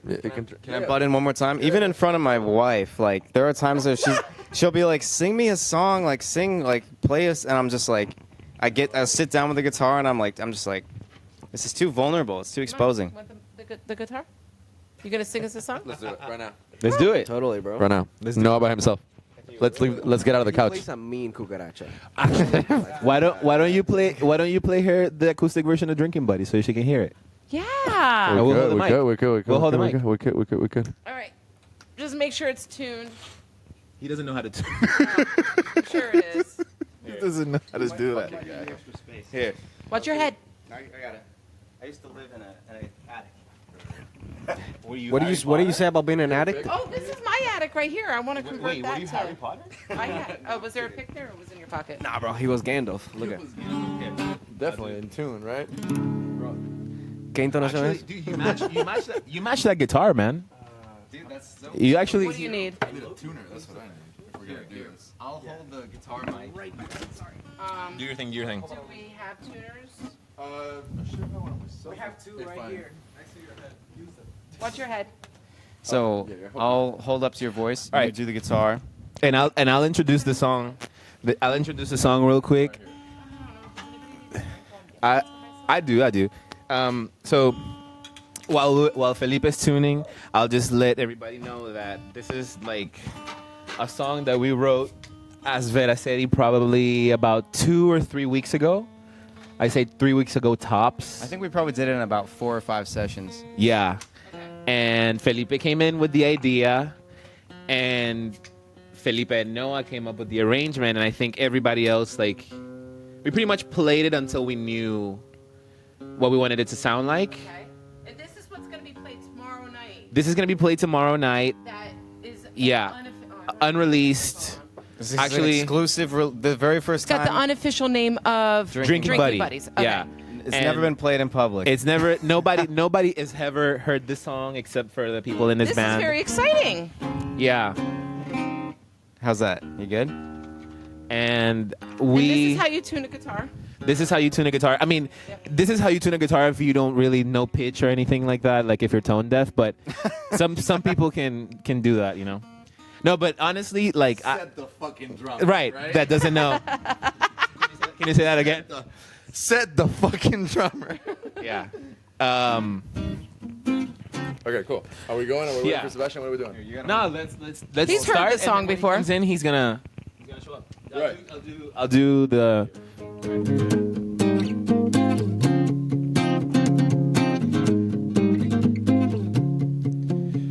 How long has it been since you said you would, but you didn't? Go on, take this the wrong way for all I care. Stuck in a cell alone, no matter where I go, you're wrong. Hate to say told you so.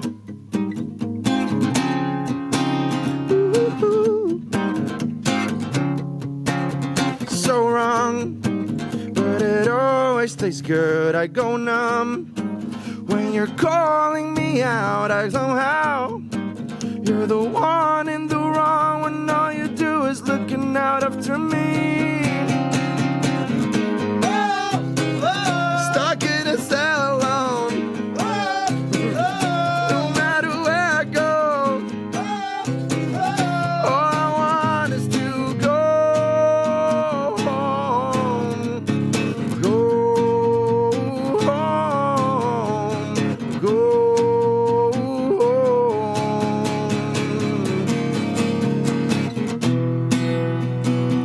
Don't give up on me, yeah. 'Cause I don't wanna miss a thing anymore. Don't miss me too soon.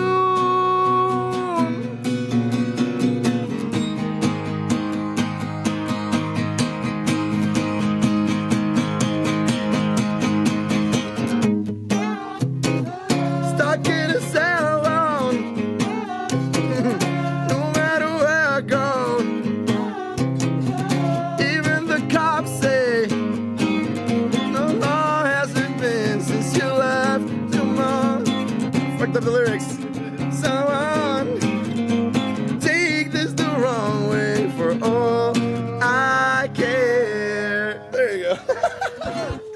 I was so afraid. That's our new song. Yo, I gotta say, that guitar and the outfit, I think it. Yeah. dude. Here, It's a vibe. Yeah. here, let's. It's a vibe. Fender, take notes. Here, go back into. Here you go. Back to you. Oh, Different song. Different song. Different song. That's awesome. Sounds better with the drums. And That was the so bass. good. Sounds better when you. No, it sounded really good. You should do that. You guys are doing that acoustic thing soon, right? Yeah. Yeah. You should definitely do that. No, we will. We will. Yeah, definitely It we're- sounded so good. Thank you. On a whim.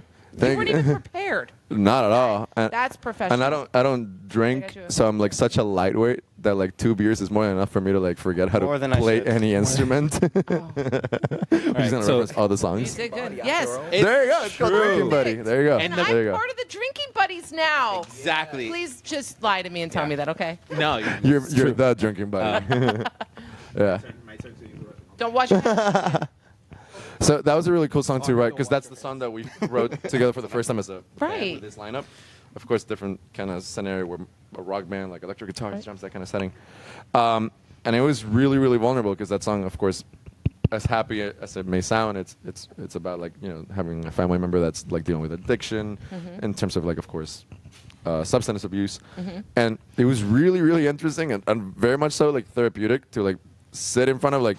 Because the lyrics, when I started writing the song, I had like the first verse, and then with Noah, we kind of like dissected the whole thing. Noah legitimately like sat me down and was like a therapist and be like, "What are you trying to say? Like, what are you talking about?" And it was really, really cool because it just felt like very like non-judgmental to Right. do so. You know what I'm saying? Like, Yeah. I've always been very like not skeptical. I don't think skeptical is the word, but just like kind of like weird about like talking about what any of our songs are about because they're like very like Right. introspective in a way, for like of a less pretentious term. No, but it's You true. know? It's true. You know? And you have to really trust someone to share that. That's No, awesome. I 100%. loved the song so much. Thank you. Am I allowed to post Thank it you. later? Yeah, for sure. Okay, for cool. Sure. All right. Yeah. Well, because, Just not the part that I fucked up.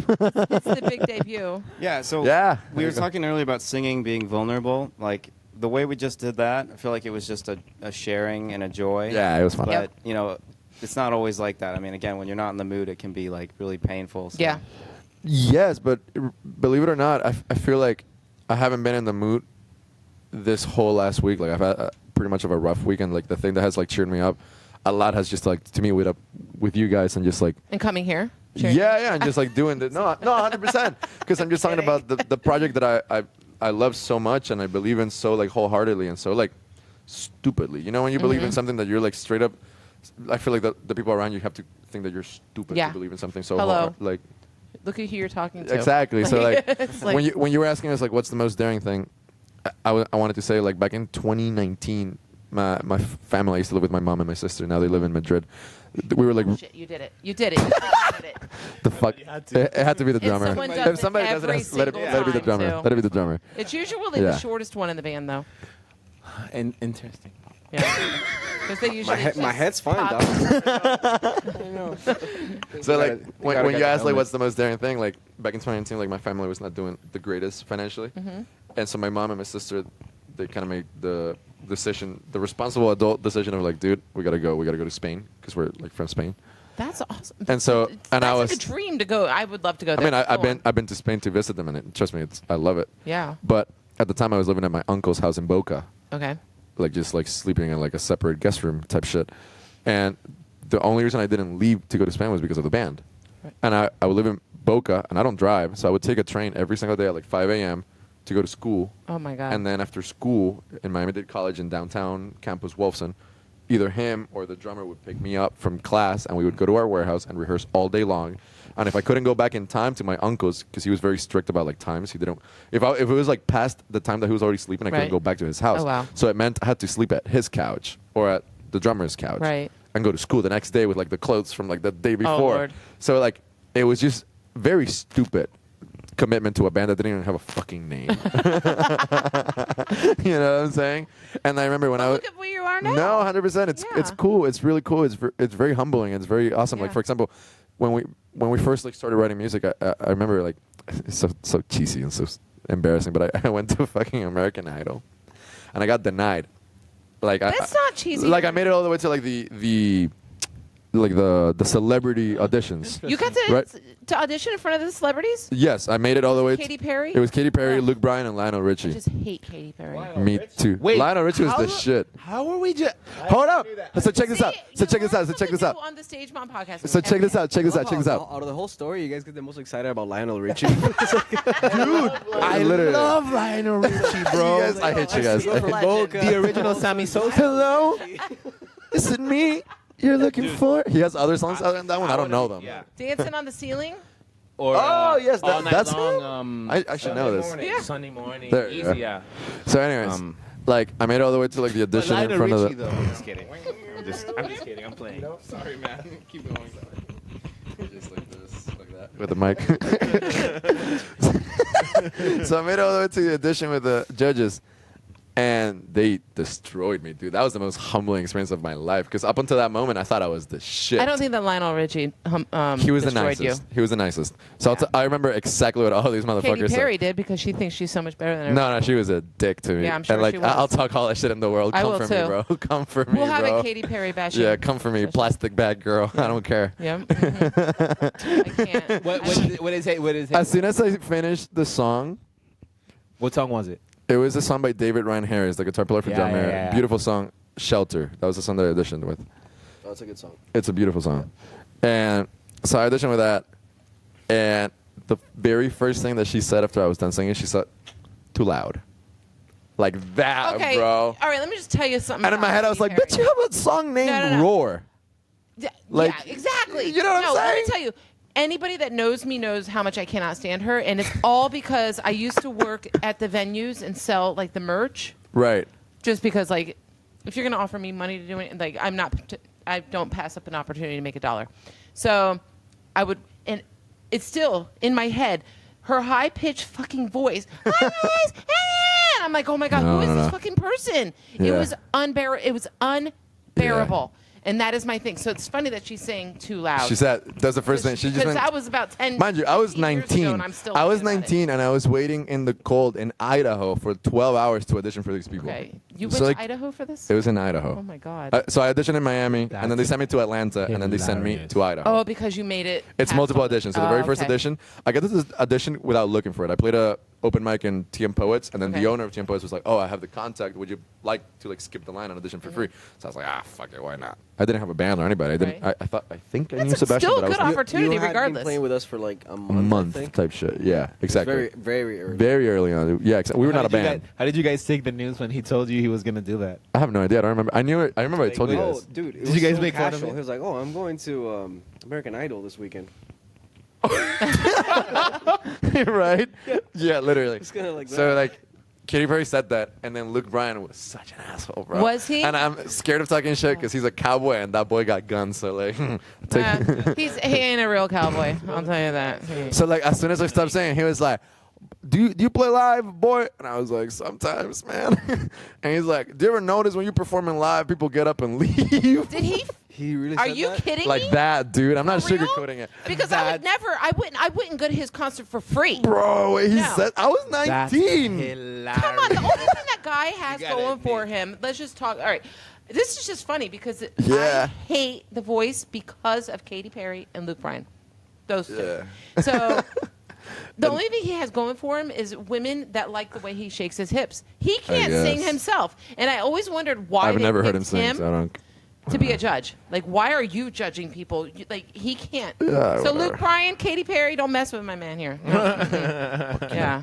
Lionel down. was a gentleman. He was just like, hey, dude, like, I think you legitimately have a lot of potential. I just don't think you're there yet, but, like, sing me another song. And I was Are like, you saying a second song? yeah. And I was like, Oh, God. I don't want to no more after what these two assholes just said Right? to me. He's like, nah, don't worry about him. Like, sing another song. And I sang a little bit. And he was like, thank you so much for coming on, bro. Like, appreciate you. And then, okay, so this is what I wanted to say about the story. Like, after the audition, they send you to a room which they deem as confessionals. Very demeaning kind of experience. They stand you in front of a American Idol logo in a room full of, like, producers, and they're aiming a camera at you, and they're asking the typical question of, like, what went wrong? What happened during the audition? Type shit. And I was just like, nah, dude, I sang like I always do. I don't know what the fuck happened. They just didn't like me. Whatever. Totally fine. But then they said, will we see you again at American Idol? And I remember at 19 saying, no, but you'll see my band at the Grammys. Yes. And all the producers fucking laughed. I love And they that. sent me home. And I was there by myself, like no parents. Nobody nothing. came I with was in you? Idaho by Oh my myself. God. No. So I was fucking miserable. But I remember out of ego and like out of just plain stupidity believing in this band, I was like, no, you're not going to see me at American Idol Oh ever my again. God. You'll see my band at the Grammys. I am like, these stories make me want to make like my I Up wish Next that Music had aired. Festival bigger. 'Cause so that I could part didn't. Shove that in their face and be like, hey guys, you remember? Yep. That's. Oh my God. And yeah. then, but then I remember I had a viral tweet because she had a baby. She had a baby, and I Uh-huh. tweeted saying like, "I hope that's the loudest baby on earth." 'Cause That's she's- so funny. And that tweet got like 1,000 something my retweets. That is hysterical. Very good. That's actually very good. That is so I funny. hope that's the loudest baby on earth I because just of don't the understand, loudest. like people that can just sit back and like if you really genuinely suck, you suck, but you don't suck.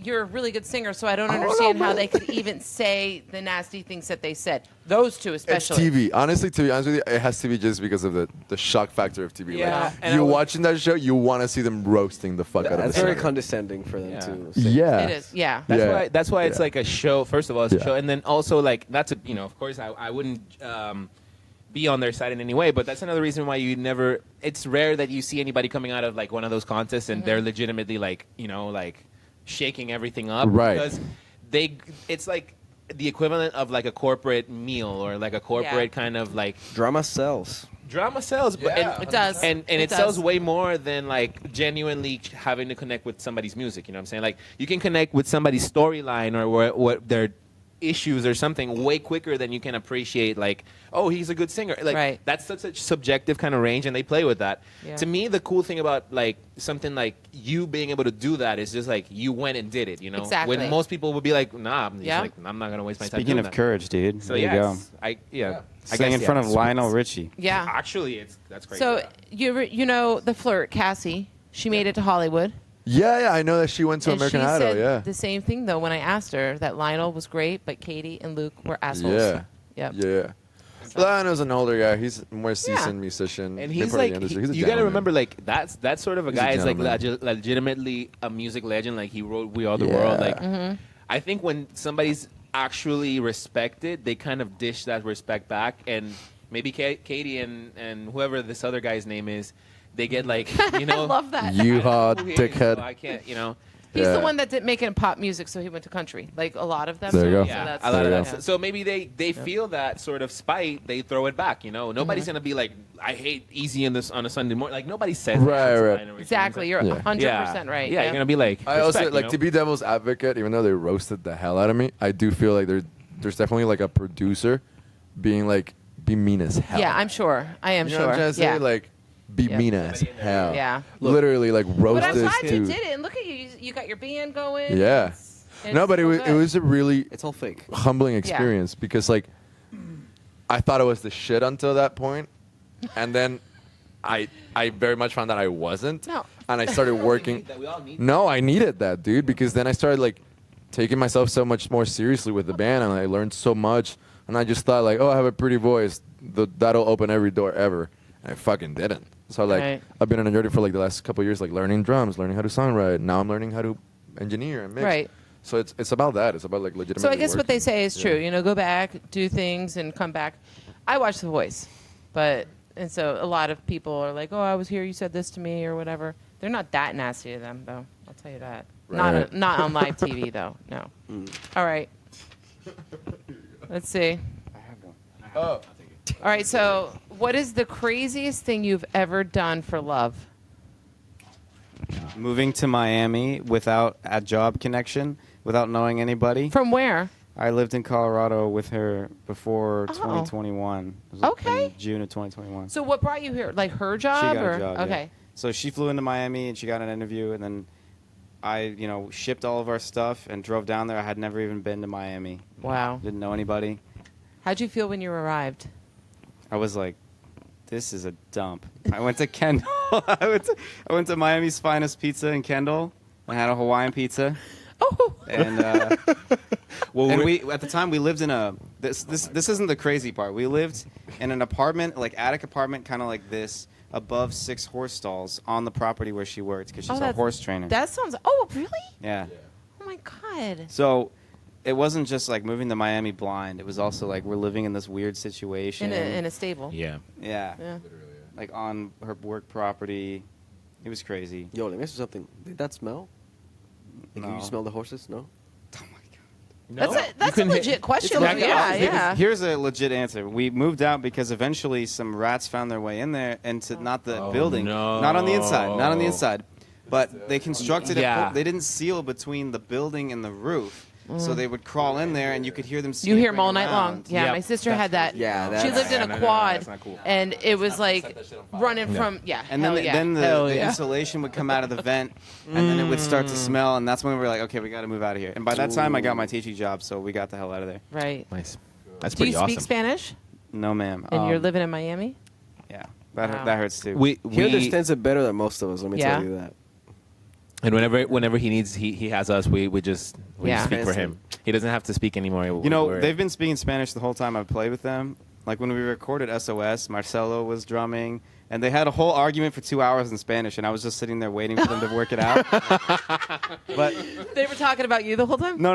They were arguing about which symbols to use on the session and a bunch of other stuff. Please tell the story. Oh my god. Yeah, so we're on the session, and after all these arguments, they put these symbols on the kit, and Diego, the producer, leaves, and he looks around, and he takes them off, and he puts his on, and I was the only one who saw it, and I told them after the session. By the way, shout out to Marcelo and Diego and all our friends because if they get to see this.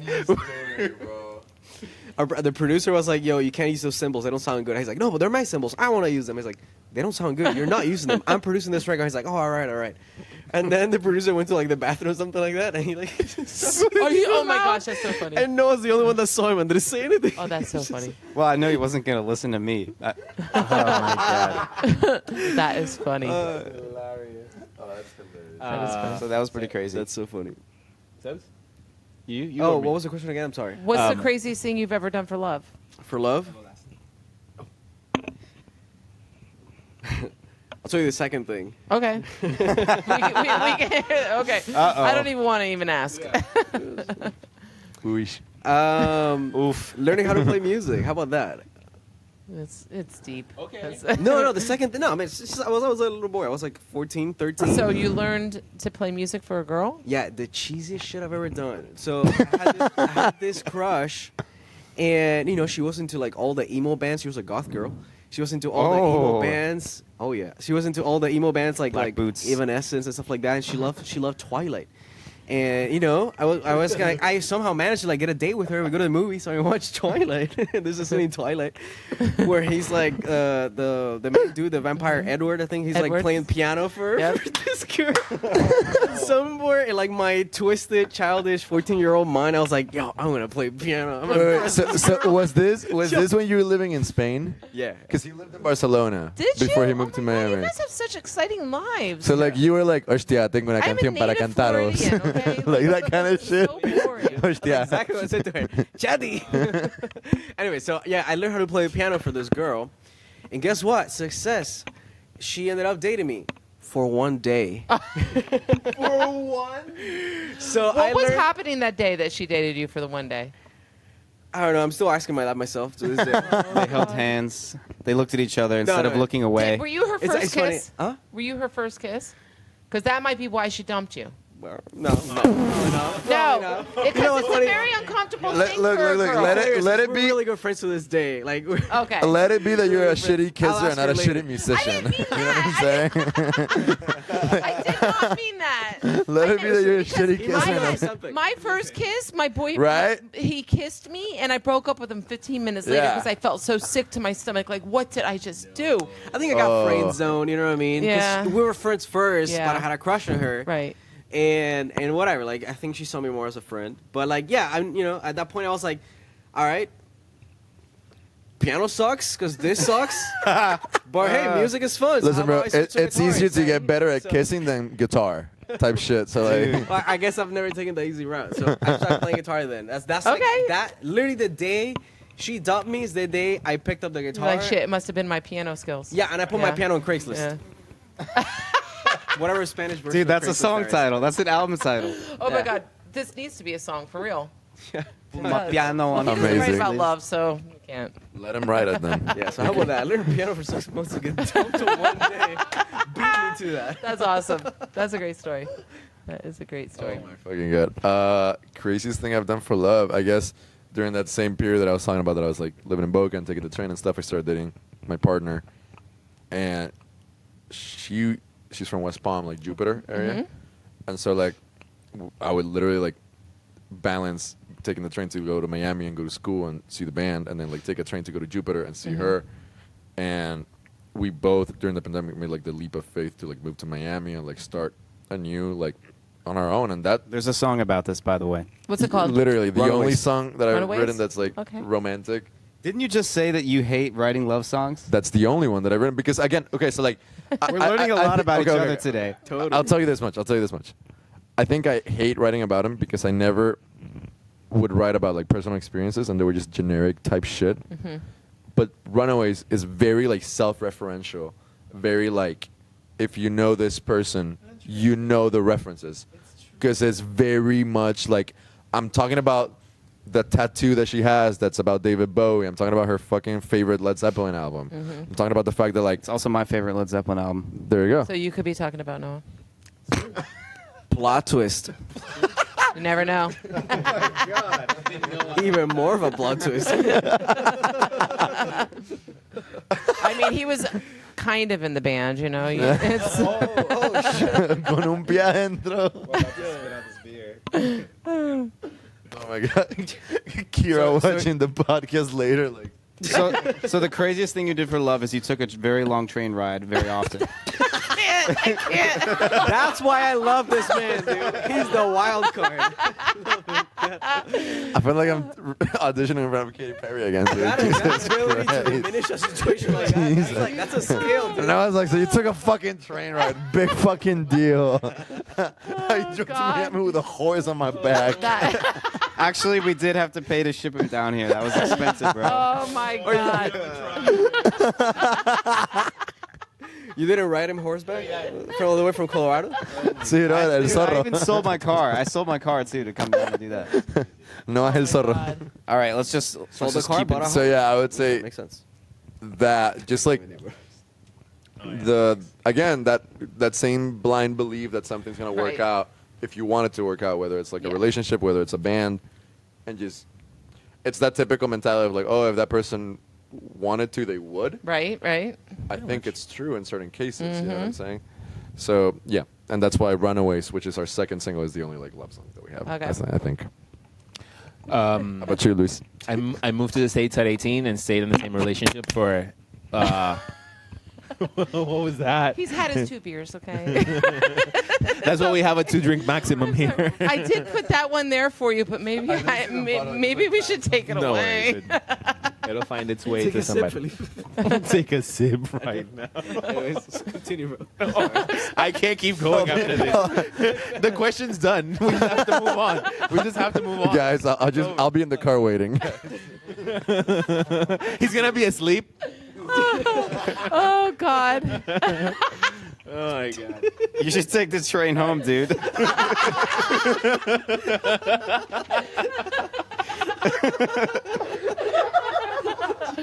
Oh my God, I'm dying. Oh my god, what a savage. It's so funny. I can't even get mad. That's too good. Good, that's hilarious. That was funny. All right. So. No, what's your story? Oh, yeah. No, I moved here when I was 18. I moved to the States and I stayed in a relationship for like 6 years. Long distance? Yeah. Okay. And we're still together. Dude, that's Nice. fucking Is brave. it still long distance? No, she's here. She's here now. Okay. All right. So that's it. I think you just topped all of us, dude. Oh my God, that was so funny. Whatever. Oh my God. I'm just saying, like, man to man, bro to bro. I can't. You are the wild card, bro. There's only You took one the red brain pill, cell bro. in this room, and it's like bouncing between all of us right now. So funny. Okay, so let's do our rapid fire. Oh God. Lightning round. I don't know if you guys are gonna win, but I have hope. Okay. At least you do. I think that Spine is my leading band at this. Okay, are you ready? Set. What celebrity annoys you the most? Katy Perry. Yeah. John Mayer. Yeah, I'm with you on that too. Jason Aldean. I kind of like him. Chet Hanks. Who is that? Tom Hanks. Tom Hanks' Tom son. Hanks' son that does the Jamaican accent. No, I Donald had Trump no annoys clue. me a lot.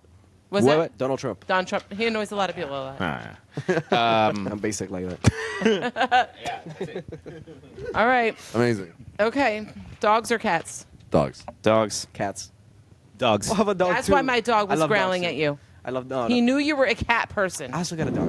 I love both. My dog almost. my And dog where does that too. dog live? Where does your dog live? Uh-oh. At your dad's in house. Brickell. On the streets? What? At where your he lives. house? His dog was at your house? the dog. He's the You're dog. the dog? It wasn't going to grow before. Oh my God. That was a straight up Uno reverse card. Oh my God. That's funny. All right. All right. This is why we're writing songs so slowly. Clearly just we're too much losing at fun, the game. right? Clearly we're losing. Okay. Are you ready? Fatality. Yo. Sober up. Let's All go. right. I'm not drunk. You're right. I mean, you have full beer sitting right there, so I'm good. I'm all the way good. he's all the way good. Okay. Do you own a Netflix account or do you use someone else's? That's a good question. My mom pays for all of our Netflix account, and then I pay for. So we trade. She pays for the Netflix. I pay for the HBO. Okay. All right. There you go. I despise Netflix. Even if I had a subscription, I would probably not watch it. So you have not watched Unlocked. No. It was very good. It's unlocked. It's an experiment that the sheriff in Arkansas did. It was really good, right? It was very interesting. Yeah. He unlocked, it's usually they're locked down 23 hours a day. And he wanted to unlock the cells and have them, try to coexist. He thought it would be easier for them as they get released. And I think it was. I think it worked out. I mean, I don't know. I don't know. Sorry, I'm still thinking about some. Is Doug living in Fuck you, bro. I love you, bro. It's the lightning quickness that got me too. There's some Western shells, I didn't give you a chance to blink with that. No.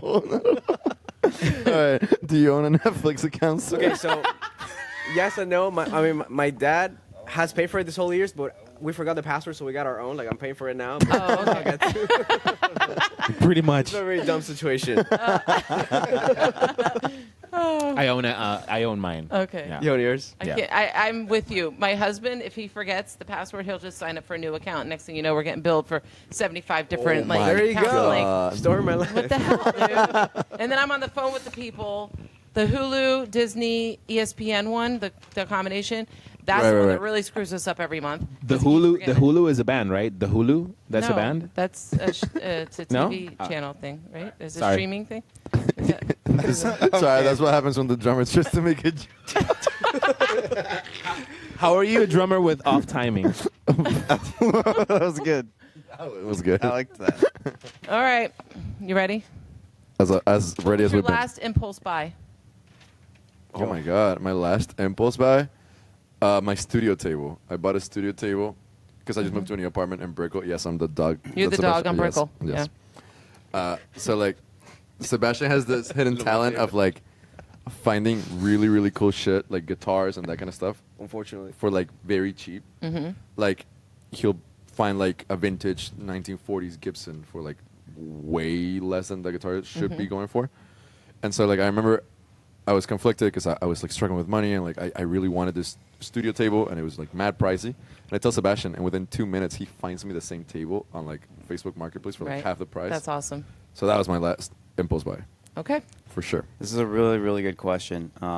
The most recent is technically a burrito, but before that, it was the new was the Pearl day. Jam record. Okay. There you go. There you go. Wait, didn't you buy all the cases of records at the thing? At the Yeah, but- yard sale? Yeah, but that was like many impulse buys ago.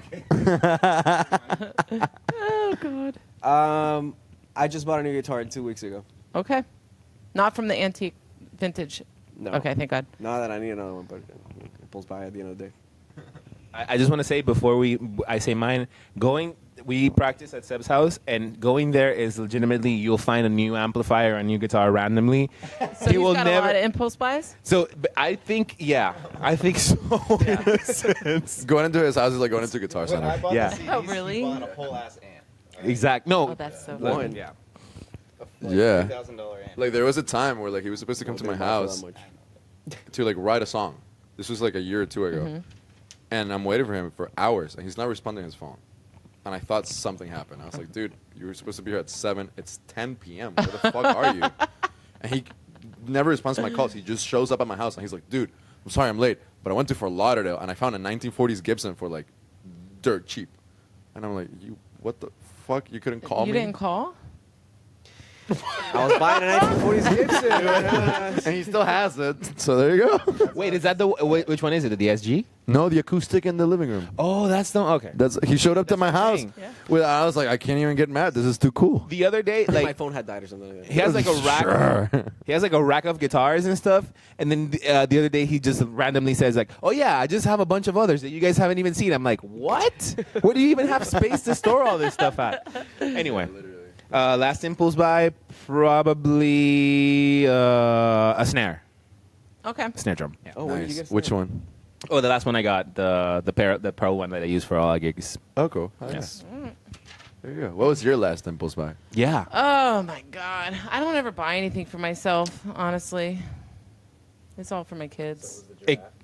No, this isn't even my fucking draft. This Yeah, is, what's the story it- with So the draft was given to my youngest daughter, Right. and it was up here when I took the loft over. And so I had him in the corner, and then somebody's like, no, he needs to be a part of the podcast. So I pulled him in. And then Modern Freaks actually named her because like she has eyelashes. Very long eyelashes. Fiona. Fiona. That's Yeah. cute. that's Fiona. She looks like a Fiona. Famous Fiona. She looks like a Fiona. Yep. Yeah. And that's the story. She looks like Ice Spice. Fiona Ice Spice. Yeah. We all have more than one name, right? Okay. Oh, my last impulse buy. Yeah, I don't buy anything. It was probably the sale of Dos Equis. I don't know. Oh, Yeah. Oh, Word. thank you. Thanks. I don't know. Yeah, I don't know. We don't need to waste your podcast on me. Are you a thinker or a doer? Depends. If it's the band, I'm a thinker. Okay. And Yeah. they're the Overthinker. yes, and these two, Noah and Luis, are the doers, so they push me to not think so much and just act so much. With a bunch of other stuff, not a single thought goes through my head. I just act on impulse. Okay. Yeah. Yeah, I mean, I think I fancy myself a thinker, but deep down, like, I do so many things thoughtlessly. Mm-hmm. So, I'm a man of action. I might just ask for forgiveness later. So yeah. Literally. There you go. Yep. I'm totally a thinker. Mm-hmm. Yep. You're one of the overthinkers. What are you? Oh, you're right. You're right. I mean, I don't know. I just do a lot of shit. I do a lot. I think a lot. I don't know. Just Yep. That's why I like to touch grass. Yeah. Damn, look at you with a recall, bro. Look at you with a recall. A doer. bro. A doer. Okay. All right. So who do you think is the most overrated musician?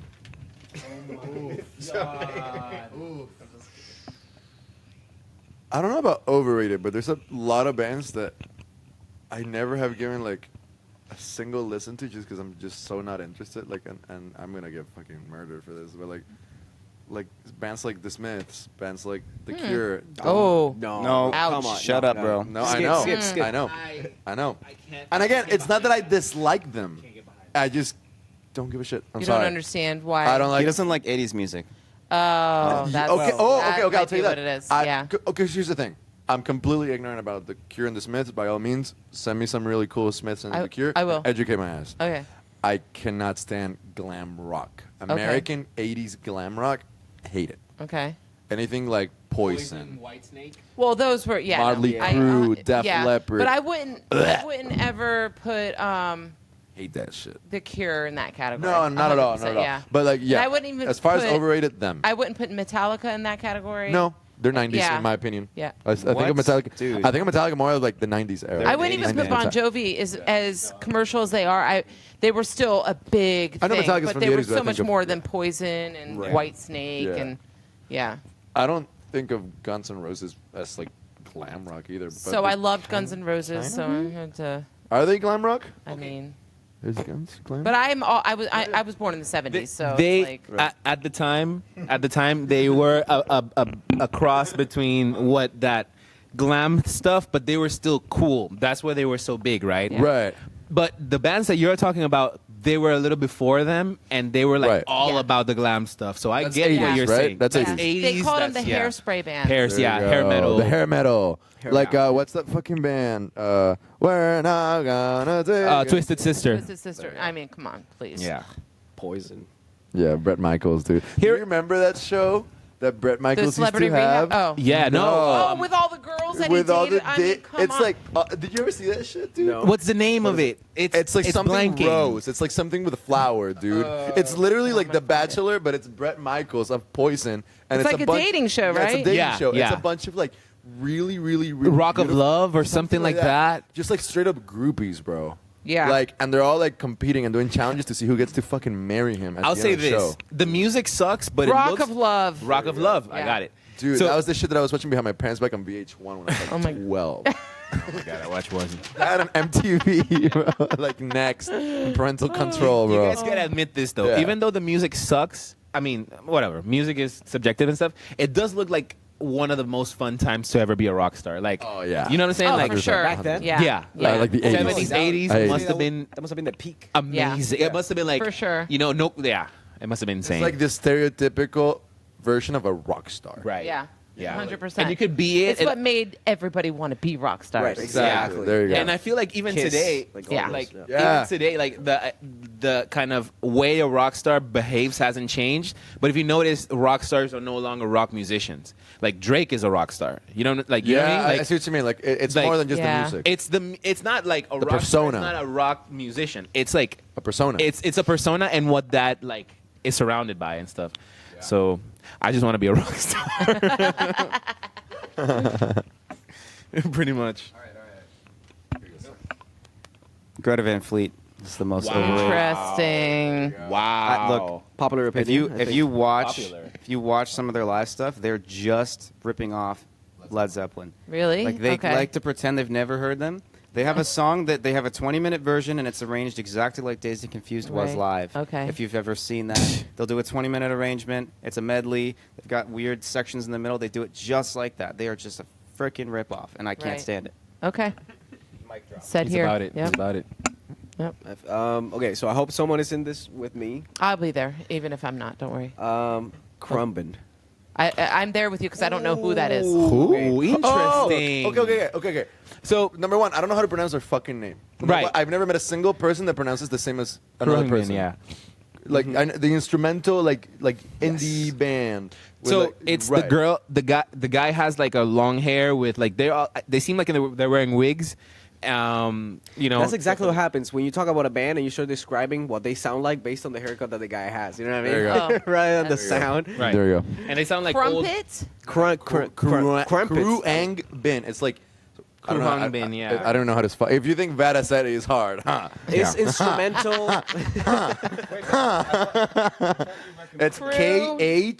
KHRU I mean, AN good. It's good. I mean, GBIN. I think. Look, it's Oh, good okay. background music. Yeah, there you go. I can't say I've ever heard of them. Instrumental, they're indie. They're very vibey, but they I'll have just to listen to them. exploded out of Really? nowhere. Okay. Yeah, they just exploded out of nowhere. Became the biggest fucking. Well, thing I'm ever. there with you. I'm there with you too. Damn it. Yeah. Yep. What about you, Luis? Overrated musicians. Yeah. Tough spot. I mean, What? there's this band Beta Ceti. But it's with a capital. It's with a B. Have you heard of with a- Alpha Betty, bro? Alpha Ceti? Alpha Centauri? Alpha Ceti, Gamma Ceti, Sigma Ceti. Ligma Ceti? Oh my God. Are you guys starting fraternities? Yeah. Is that what Honestly, Yeah. At some point. That's At good some merch. point. That would be good Yes, merch, yes, right? it Like a would. We're getting a house like a next to varsity FIU. jacket. Fraternity of brothers. Fraternity of brothers. God, what's overrated artist? I mean, I want to say maybe like the Grateful Dead or like Okay. Fish. Fish is overrated. I get both of those. I, yeah. Both of those, in my I like opinion. the idea of community-based music, but just like I've heard a Fish show, whatever. I agree. Yeah. I'm there no, with I'm you. with you on that. I'm there with Yeah. you. I'm I there think if with you pop the right thing, that might turn underrated. Oh, I'll get controversial with this. I don't care. Kanye. All right. No, See, bro. I have a Overrated. soft spot in my Dude, heart for bro. Kanye. Dude, Kanye's overrated. I'll say this. Kanye hasn't. I don't I'll say trust- this to everybody. He hasn't dropped a single good album since Life of Pablo, and I'll die on that hill. I mean, you're not wrong, but that's what I'm saying. Like, 2017. I just kind of love him, though. I love his mental issues and like, I just like random people. so- Like, yeah. they're not It's boring. like he doesn't give a shit. I don't what like you him, think. but He it's doesn't care. entertaining. No, but like he is deemed as a genius. my guy, the problem is the only reason why I I can't don't get know, man. behind this is because, like,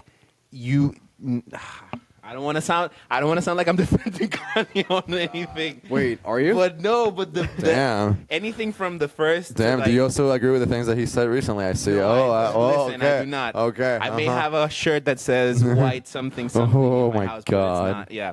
Either way, so look. Can we put a marker on that one? Dark Twisted Fantasy is really good, so I'll just keep it at that. Dark Twisted Fantasy is really good. That it's amazing. That's Yeah. a really good album. How about you? What's your overrated Well, artist? Maroon 5. Oh. I like songs for Jane, right? Yeah. Yeah, I mean, I think they Yeah. have some good music, Great but I don't music. think they're as what music. everybody made them out to be. They make I think they make got ringtones lucky. now. What about Taylor Yeah, after Swift? that, it sounds like, I gotta pay Taylor my mortgage Swift, I in think, Beverly Hills. like, she's a fucking genius. Like, Okay, with but how why she is does she things. so big? Like, I get it. She is But she's so bigger than big. life. She's so we're big talking about because Taylor she Swift? came back after that fight with Kanye and Kim Right. and redeemed herself the way that she handled herself through it all. But I don't like her new album. I will say Haven't that. The new one, The the new one that one, just came. yeah. I haven't saw the listened to it. movie. I saw the movie of the concert. She's pretty good live. Yeah. I'm not gonna lie. I don't. No, I mean, and if you have that she's many very millions good behind to you, her- you kind of need to. her You know? fans, like, I just feel like she's very smart with her approach. moves, like how she does things. Okay. Great Whether business she person. agrees with it or not, I think she is very smart with it. And she's very talented. She was 13, 14 years old writing songs for country artists. She would go to Yeah. school and then she'd go to the studios. Yeah. studio and write songs. I respect her a ton. I just don't respect her fans that like her music. Sad. So that's a These are conversation where like dangerous waters to be that's like swimming Tool. right now. Like that's like Tool, where their music is awesome and the fans can be a little insufferable. Yeah. I think it's so like imagine like being a band and like you get to a point where like your music is actually hitting lives, but they're the lives of people that you're just like not Literally. vibing with Right. at all. Literally. I went to see Primus here. Here, can I have a mic? Yeah. I went to see Primus in the Hollywood or the Hard Rock in Orlando, and that was what it was like. Is that they're a great band, but the crowd was like USA, USA, and they were just like, "Can you guys like stop? Like, can we just play our Relax, song?" yeah. I hate it when it turns to that stuff. And it was all these like dirty, like greasy young men. Sorry, Yeah. Primus and I'm going to Primus see a lot of fans. dirty, greasy young men tomorrow night. 'Cause my husband and I are going to see Bad Religion and Social Distortion. Oh my. Oh, You guys are going to that? Yeah. Where? Where is that? It's at Revolution Live. Damn, bro. We're playing the At what arena, time? bro. The doors are at 6, which is very early. Oh yeah. We're playing an I was gonna arena say- show tomorrow, bro. So Ocean's like, nah, I can scrap That's that. insane. We can scrap that. No, if No, it was but- a late night thing, maybe. But. Bad Religion and Social Distortion is such It's gonna be a a good dope- show. Yeah, it's gonna be a good It'll be a deal. good show. Yeah. Yo, next weekend Yep. there's that festival happening. You told us about it. That Foo Fighters is playing. And Oh, Rockville. Oh, Rockville. That's Isn't it. That's that May out, like, 9th and 12th. Is that in Las Vegas? No, that's in Where's it? Daytona. Oh, it's in Daytona. Oh, what's the one that's happening in Las Vegas? When we were young. Yes, Hold on. my nephew's going to that. Oh, that's the the emo lineup, one. Foo Fighters. Yeah. Queens of the Stone Age. Royal Blood. Royal Blood. Slipknot. Bad Omens. Wow. Awesome. You want to screw that? Dog. Don't worry. I'll get it out of here. Poor Willie. Poor Willie. He wants poor Sebastian. He wants to eat. He's going to get eaten by him. Okay. Well, actually, we need to know who inspires you the most. Oh, God. Music or just life? Person. What person in your most? life that inspires you the most? Honestly, I'm trying to think. I feel like I'm very lucky to be surrounded by people that are significantly better than me at everything, both musically and just overall adulting. Like, and existing. You got mom and dad here, so. No, literally. So, like, from Sebs to, like, Diego, our producer, like, I just love being, like pushed by people that are significantly better at me, like, better than me at their instrument, at just getting their shit together, dude, from, like, my own partner to, like, even people that maybe I don't like as much, but I respect a lot because of their accomplishments and just because they're overall just, like, again, this, like, stupid belief in the stuff that they work on or work for, you know? Like, believing in a project wholeheartedly like that. I guess that's been a subject that I've been bringing up a lot during this interview. So that, like, the people around in my life that just push me to be better. Okay. Like, I want to say Sebs. I want to say Diego, our producer. I want to say my partner. Okay. Yeah. All right. Oh, yeah. Oh my God, I think you got me here. I mean, if the only one that's coming to mind right now is like Buddy Miles, who's a musician. He's a drummer and a singer. He played with Hendrix. He had his own band, 15-person band with horns. Oh, wow. But the reason Buddy Miles comes to mind, I think, is any artist that like can do it all themselves, and when other people aren't there to help them, they just do it. You know, and there's the Dave Grohl thing where he's done a whole album himself, and Prince used to do that. So really, anyone who like they can, at the end of the day, like without anyone else, they could Yeah. execute it. That's Yeah. what I look up to. That's what I try to do. Yeah. Prince was awesome. Let's just put that out there. Yeah.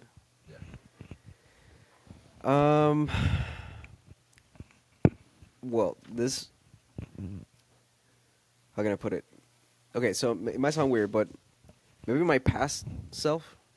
Okay. You know, like I I, get feel that.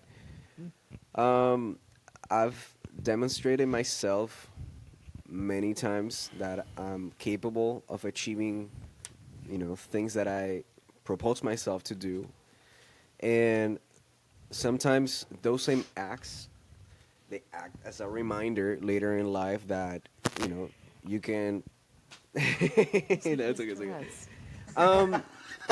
Yeah, just being able to accomplish things and just like, again, going back, I feel like I'm the type of person that I think about others before me a lot of times. So going back to the whole touching grass thing, like having those. We keep going back there. Oh, it's gonna keep coming up. I feel like Very introspective. It's very important that at least in this chapter of my life that I've been developing a more of a healthy relationship with myself. Okay. That's important. I feel like I'm always very critic and hard towards everything I do, and I put a lot of pressure on myself.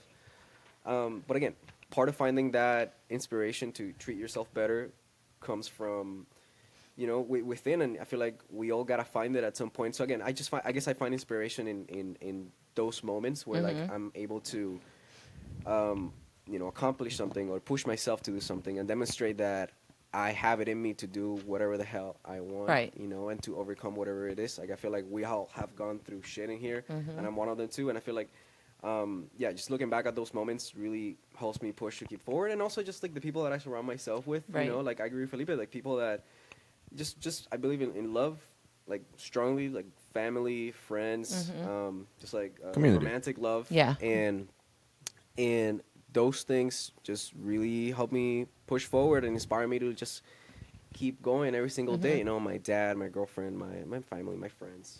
Do your music, family come and- out to the shows? Huh? Your families come out to your shows? Yeah. They do. Yeah. They don't come very often because they're they have. Bro, I've seen his stuff. Well, grandma. yours is in another Oh, country. yeah, my grandma. Yeah, but I've seen his. My grandma who's like 70. Yeah, years his old. grandma gets Yeah. down, That's dude. awesome. We had this gig in Wynwood. Okay? That was at the And- spot. Yeah, the spot. We were supposed to go at 9 p.m. and we show up at 8:30. And he's like, "Oh, you guys replied late, so I put you guys later in the line." And we're like, "Okay, what time is that?" 3 a.m. Oh no! and 70 I got with my Did she grandma. hang? Yes, she Yeah, did. dude. And That's all the bands that true. came. I was there the whole She time? stayed until 3 I a.m. love that. Wow. Not only that, not only that, That's awesome. we're kind of pop alternative. All the bands that came before us, I mean, mind you, it's not bad because I fucking love this kind of music. But again, she's like in her 70s. They're all like Hardcore metal. like Right. black metal band, Right. like Norwegian metal type shit In Florida. in Wow. Florida, like paint and everything. Oh that my kind of vibe. God. And then us at like 3 a.m. and Grandma was throwing down. That's Lula. awesome. Shout out I Lula. love that. Yeah. That'll, So, yeah. That's hopefully I can I make mean, it my, to that. my mom and my sister sometimes do come to visit Florida, and they've showed up to the Right. shows. Yeah, so Okay. family is very much supportive in my end as well. Yeah, it is. Same personally, my mom, my family, my girlfriend, and like musically, I think probably John Frusciante. Like, Okay. I've just taken like everything from like learning how to be open and like kind of be again like very careful about the craft, but also kind of opening up and not being afraid to change and push change and going to the unknown. I think that's at least what served me in like the band context with these guys, kind of like learning to push that stuff and just sort of kind of have like some sort of whimsical kind of discovery mindset about making this type of stuff, or even the other stuff I do like photography and video and stuff. Right. It kind of requires you to Be open. be open and kind of keep some sort of wonder about it. Yeah. So, yeah, I'd say that's Okay. inspired. All right. Well, final question. If you have one message to give to your fans, what would it be? Sebastian, take it away, baby. Yeah, it's all you. It's all you. It's no all you. pressure at all. One message to give to our fans.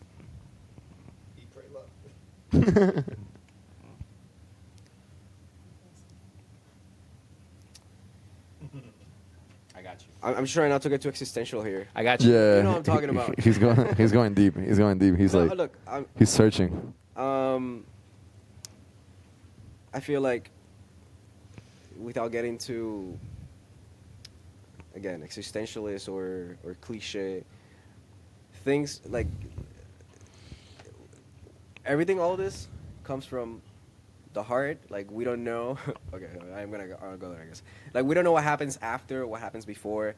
I feel like the only thing that we have is the now, the us, like just community, other people, other humans, and the universe, the world is like an onion, and you choose what layer to focus on, and we're all like involved in some way, and we're all part of the same onion. So whether you focus or whether we're different races or from different countries or speak different languages, different personalities, at the end of the day, we're all in here together, and we're doing this, and I feel like you only get one right to do it, and we're all in here pouring our hearts into this, and we just have something to share with the world, and whoever wants to listen to it, I just want them to know that it's really coming from a place of peace and love and sanity and search for meaning for whatever this shit means. Right. And yeah, I just hope that if whoever likes what they hear, if they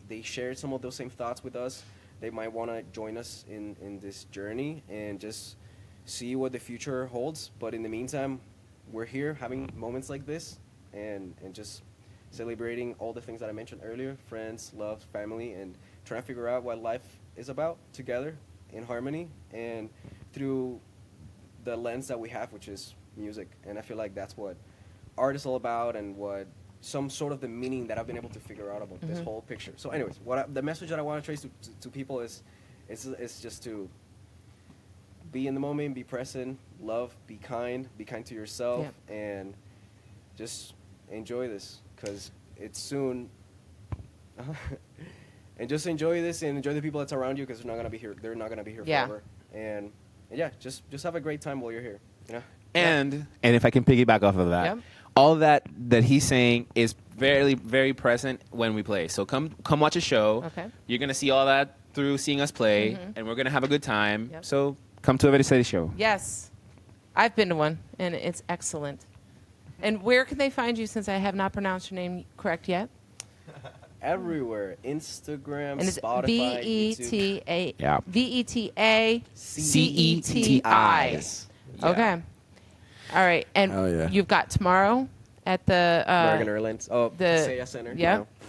Yeah. What do you have anything else that one anybody job. So where they okay, can find you? so tomorrow, April 27th, we're gonna be at Kaseya Center playing the pregame and halftime shows, Which is so exciting. which is really exciting. Such a fun. That's a Yeah. big deal. It's our And you guys second just time do Such a doing it in fun the deal. You year. guys just do it all the time, though. No, we're really excited to do it. Yeah. And like pouring our hearts out rehearsing. Then we have a couple of dates in May. We have May 9th in Helmet 1 with VMF playing. We're going to be there, closing the show. And then we have another gig that's coming up, which we're finishing up the details for. We're definitely about to share it. But it's at TN Poets on May 11th. And we might have one for June, but we are going to keep that to ourselves Okay. for now. Yeah. So they'll Wow. have to go to your social media. They're TBA, going to have to TBA, go to our social- TBA. which again, it's on Instagram. It's VETA CETI on Instagram, TikTok, YouTube, everywhere. Spotify, Apple Music. everywhere. Yeah. All right, That's then. us. Any final words? Anything that you did not say that you... We do not endorse Katy Perry in this band. No, we don't. We are not Or fans. this podcast. If you ever feel like a plastic bag, don't fucking listen to us, dude.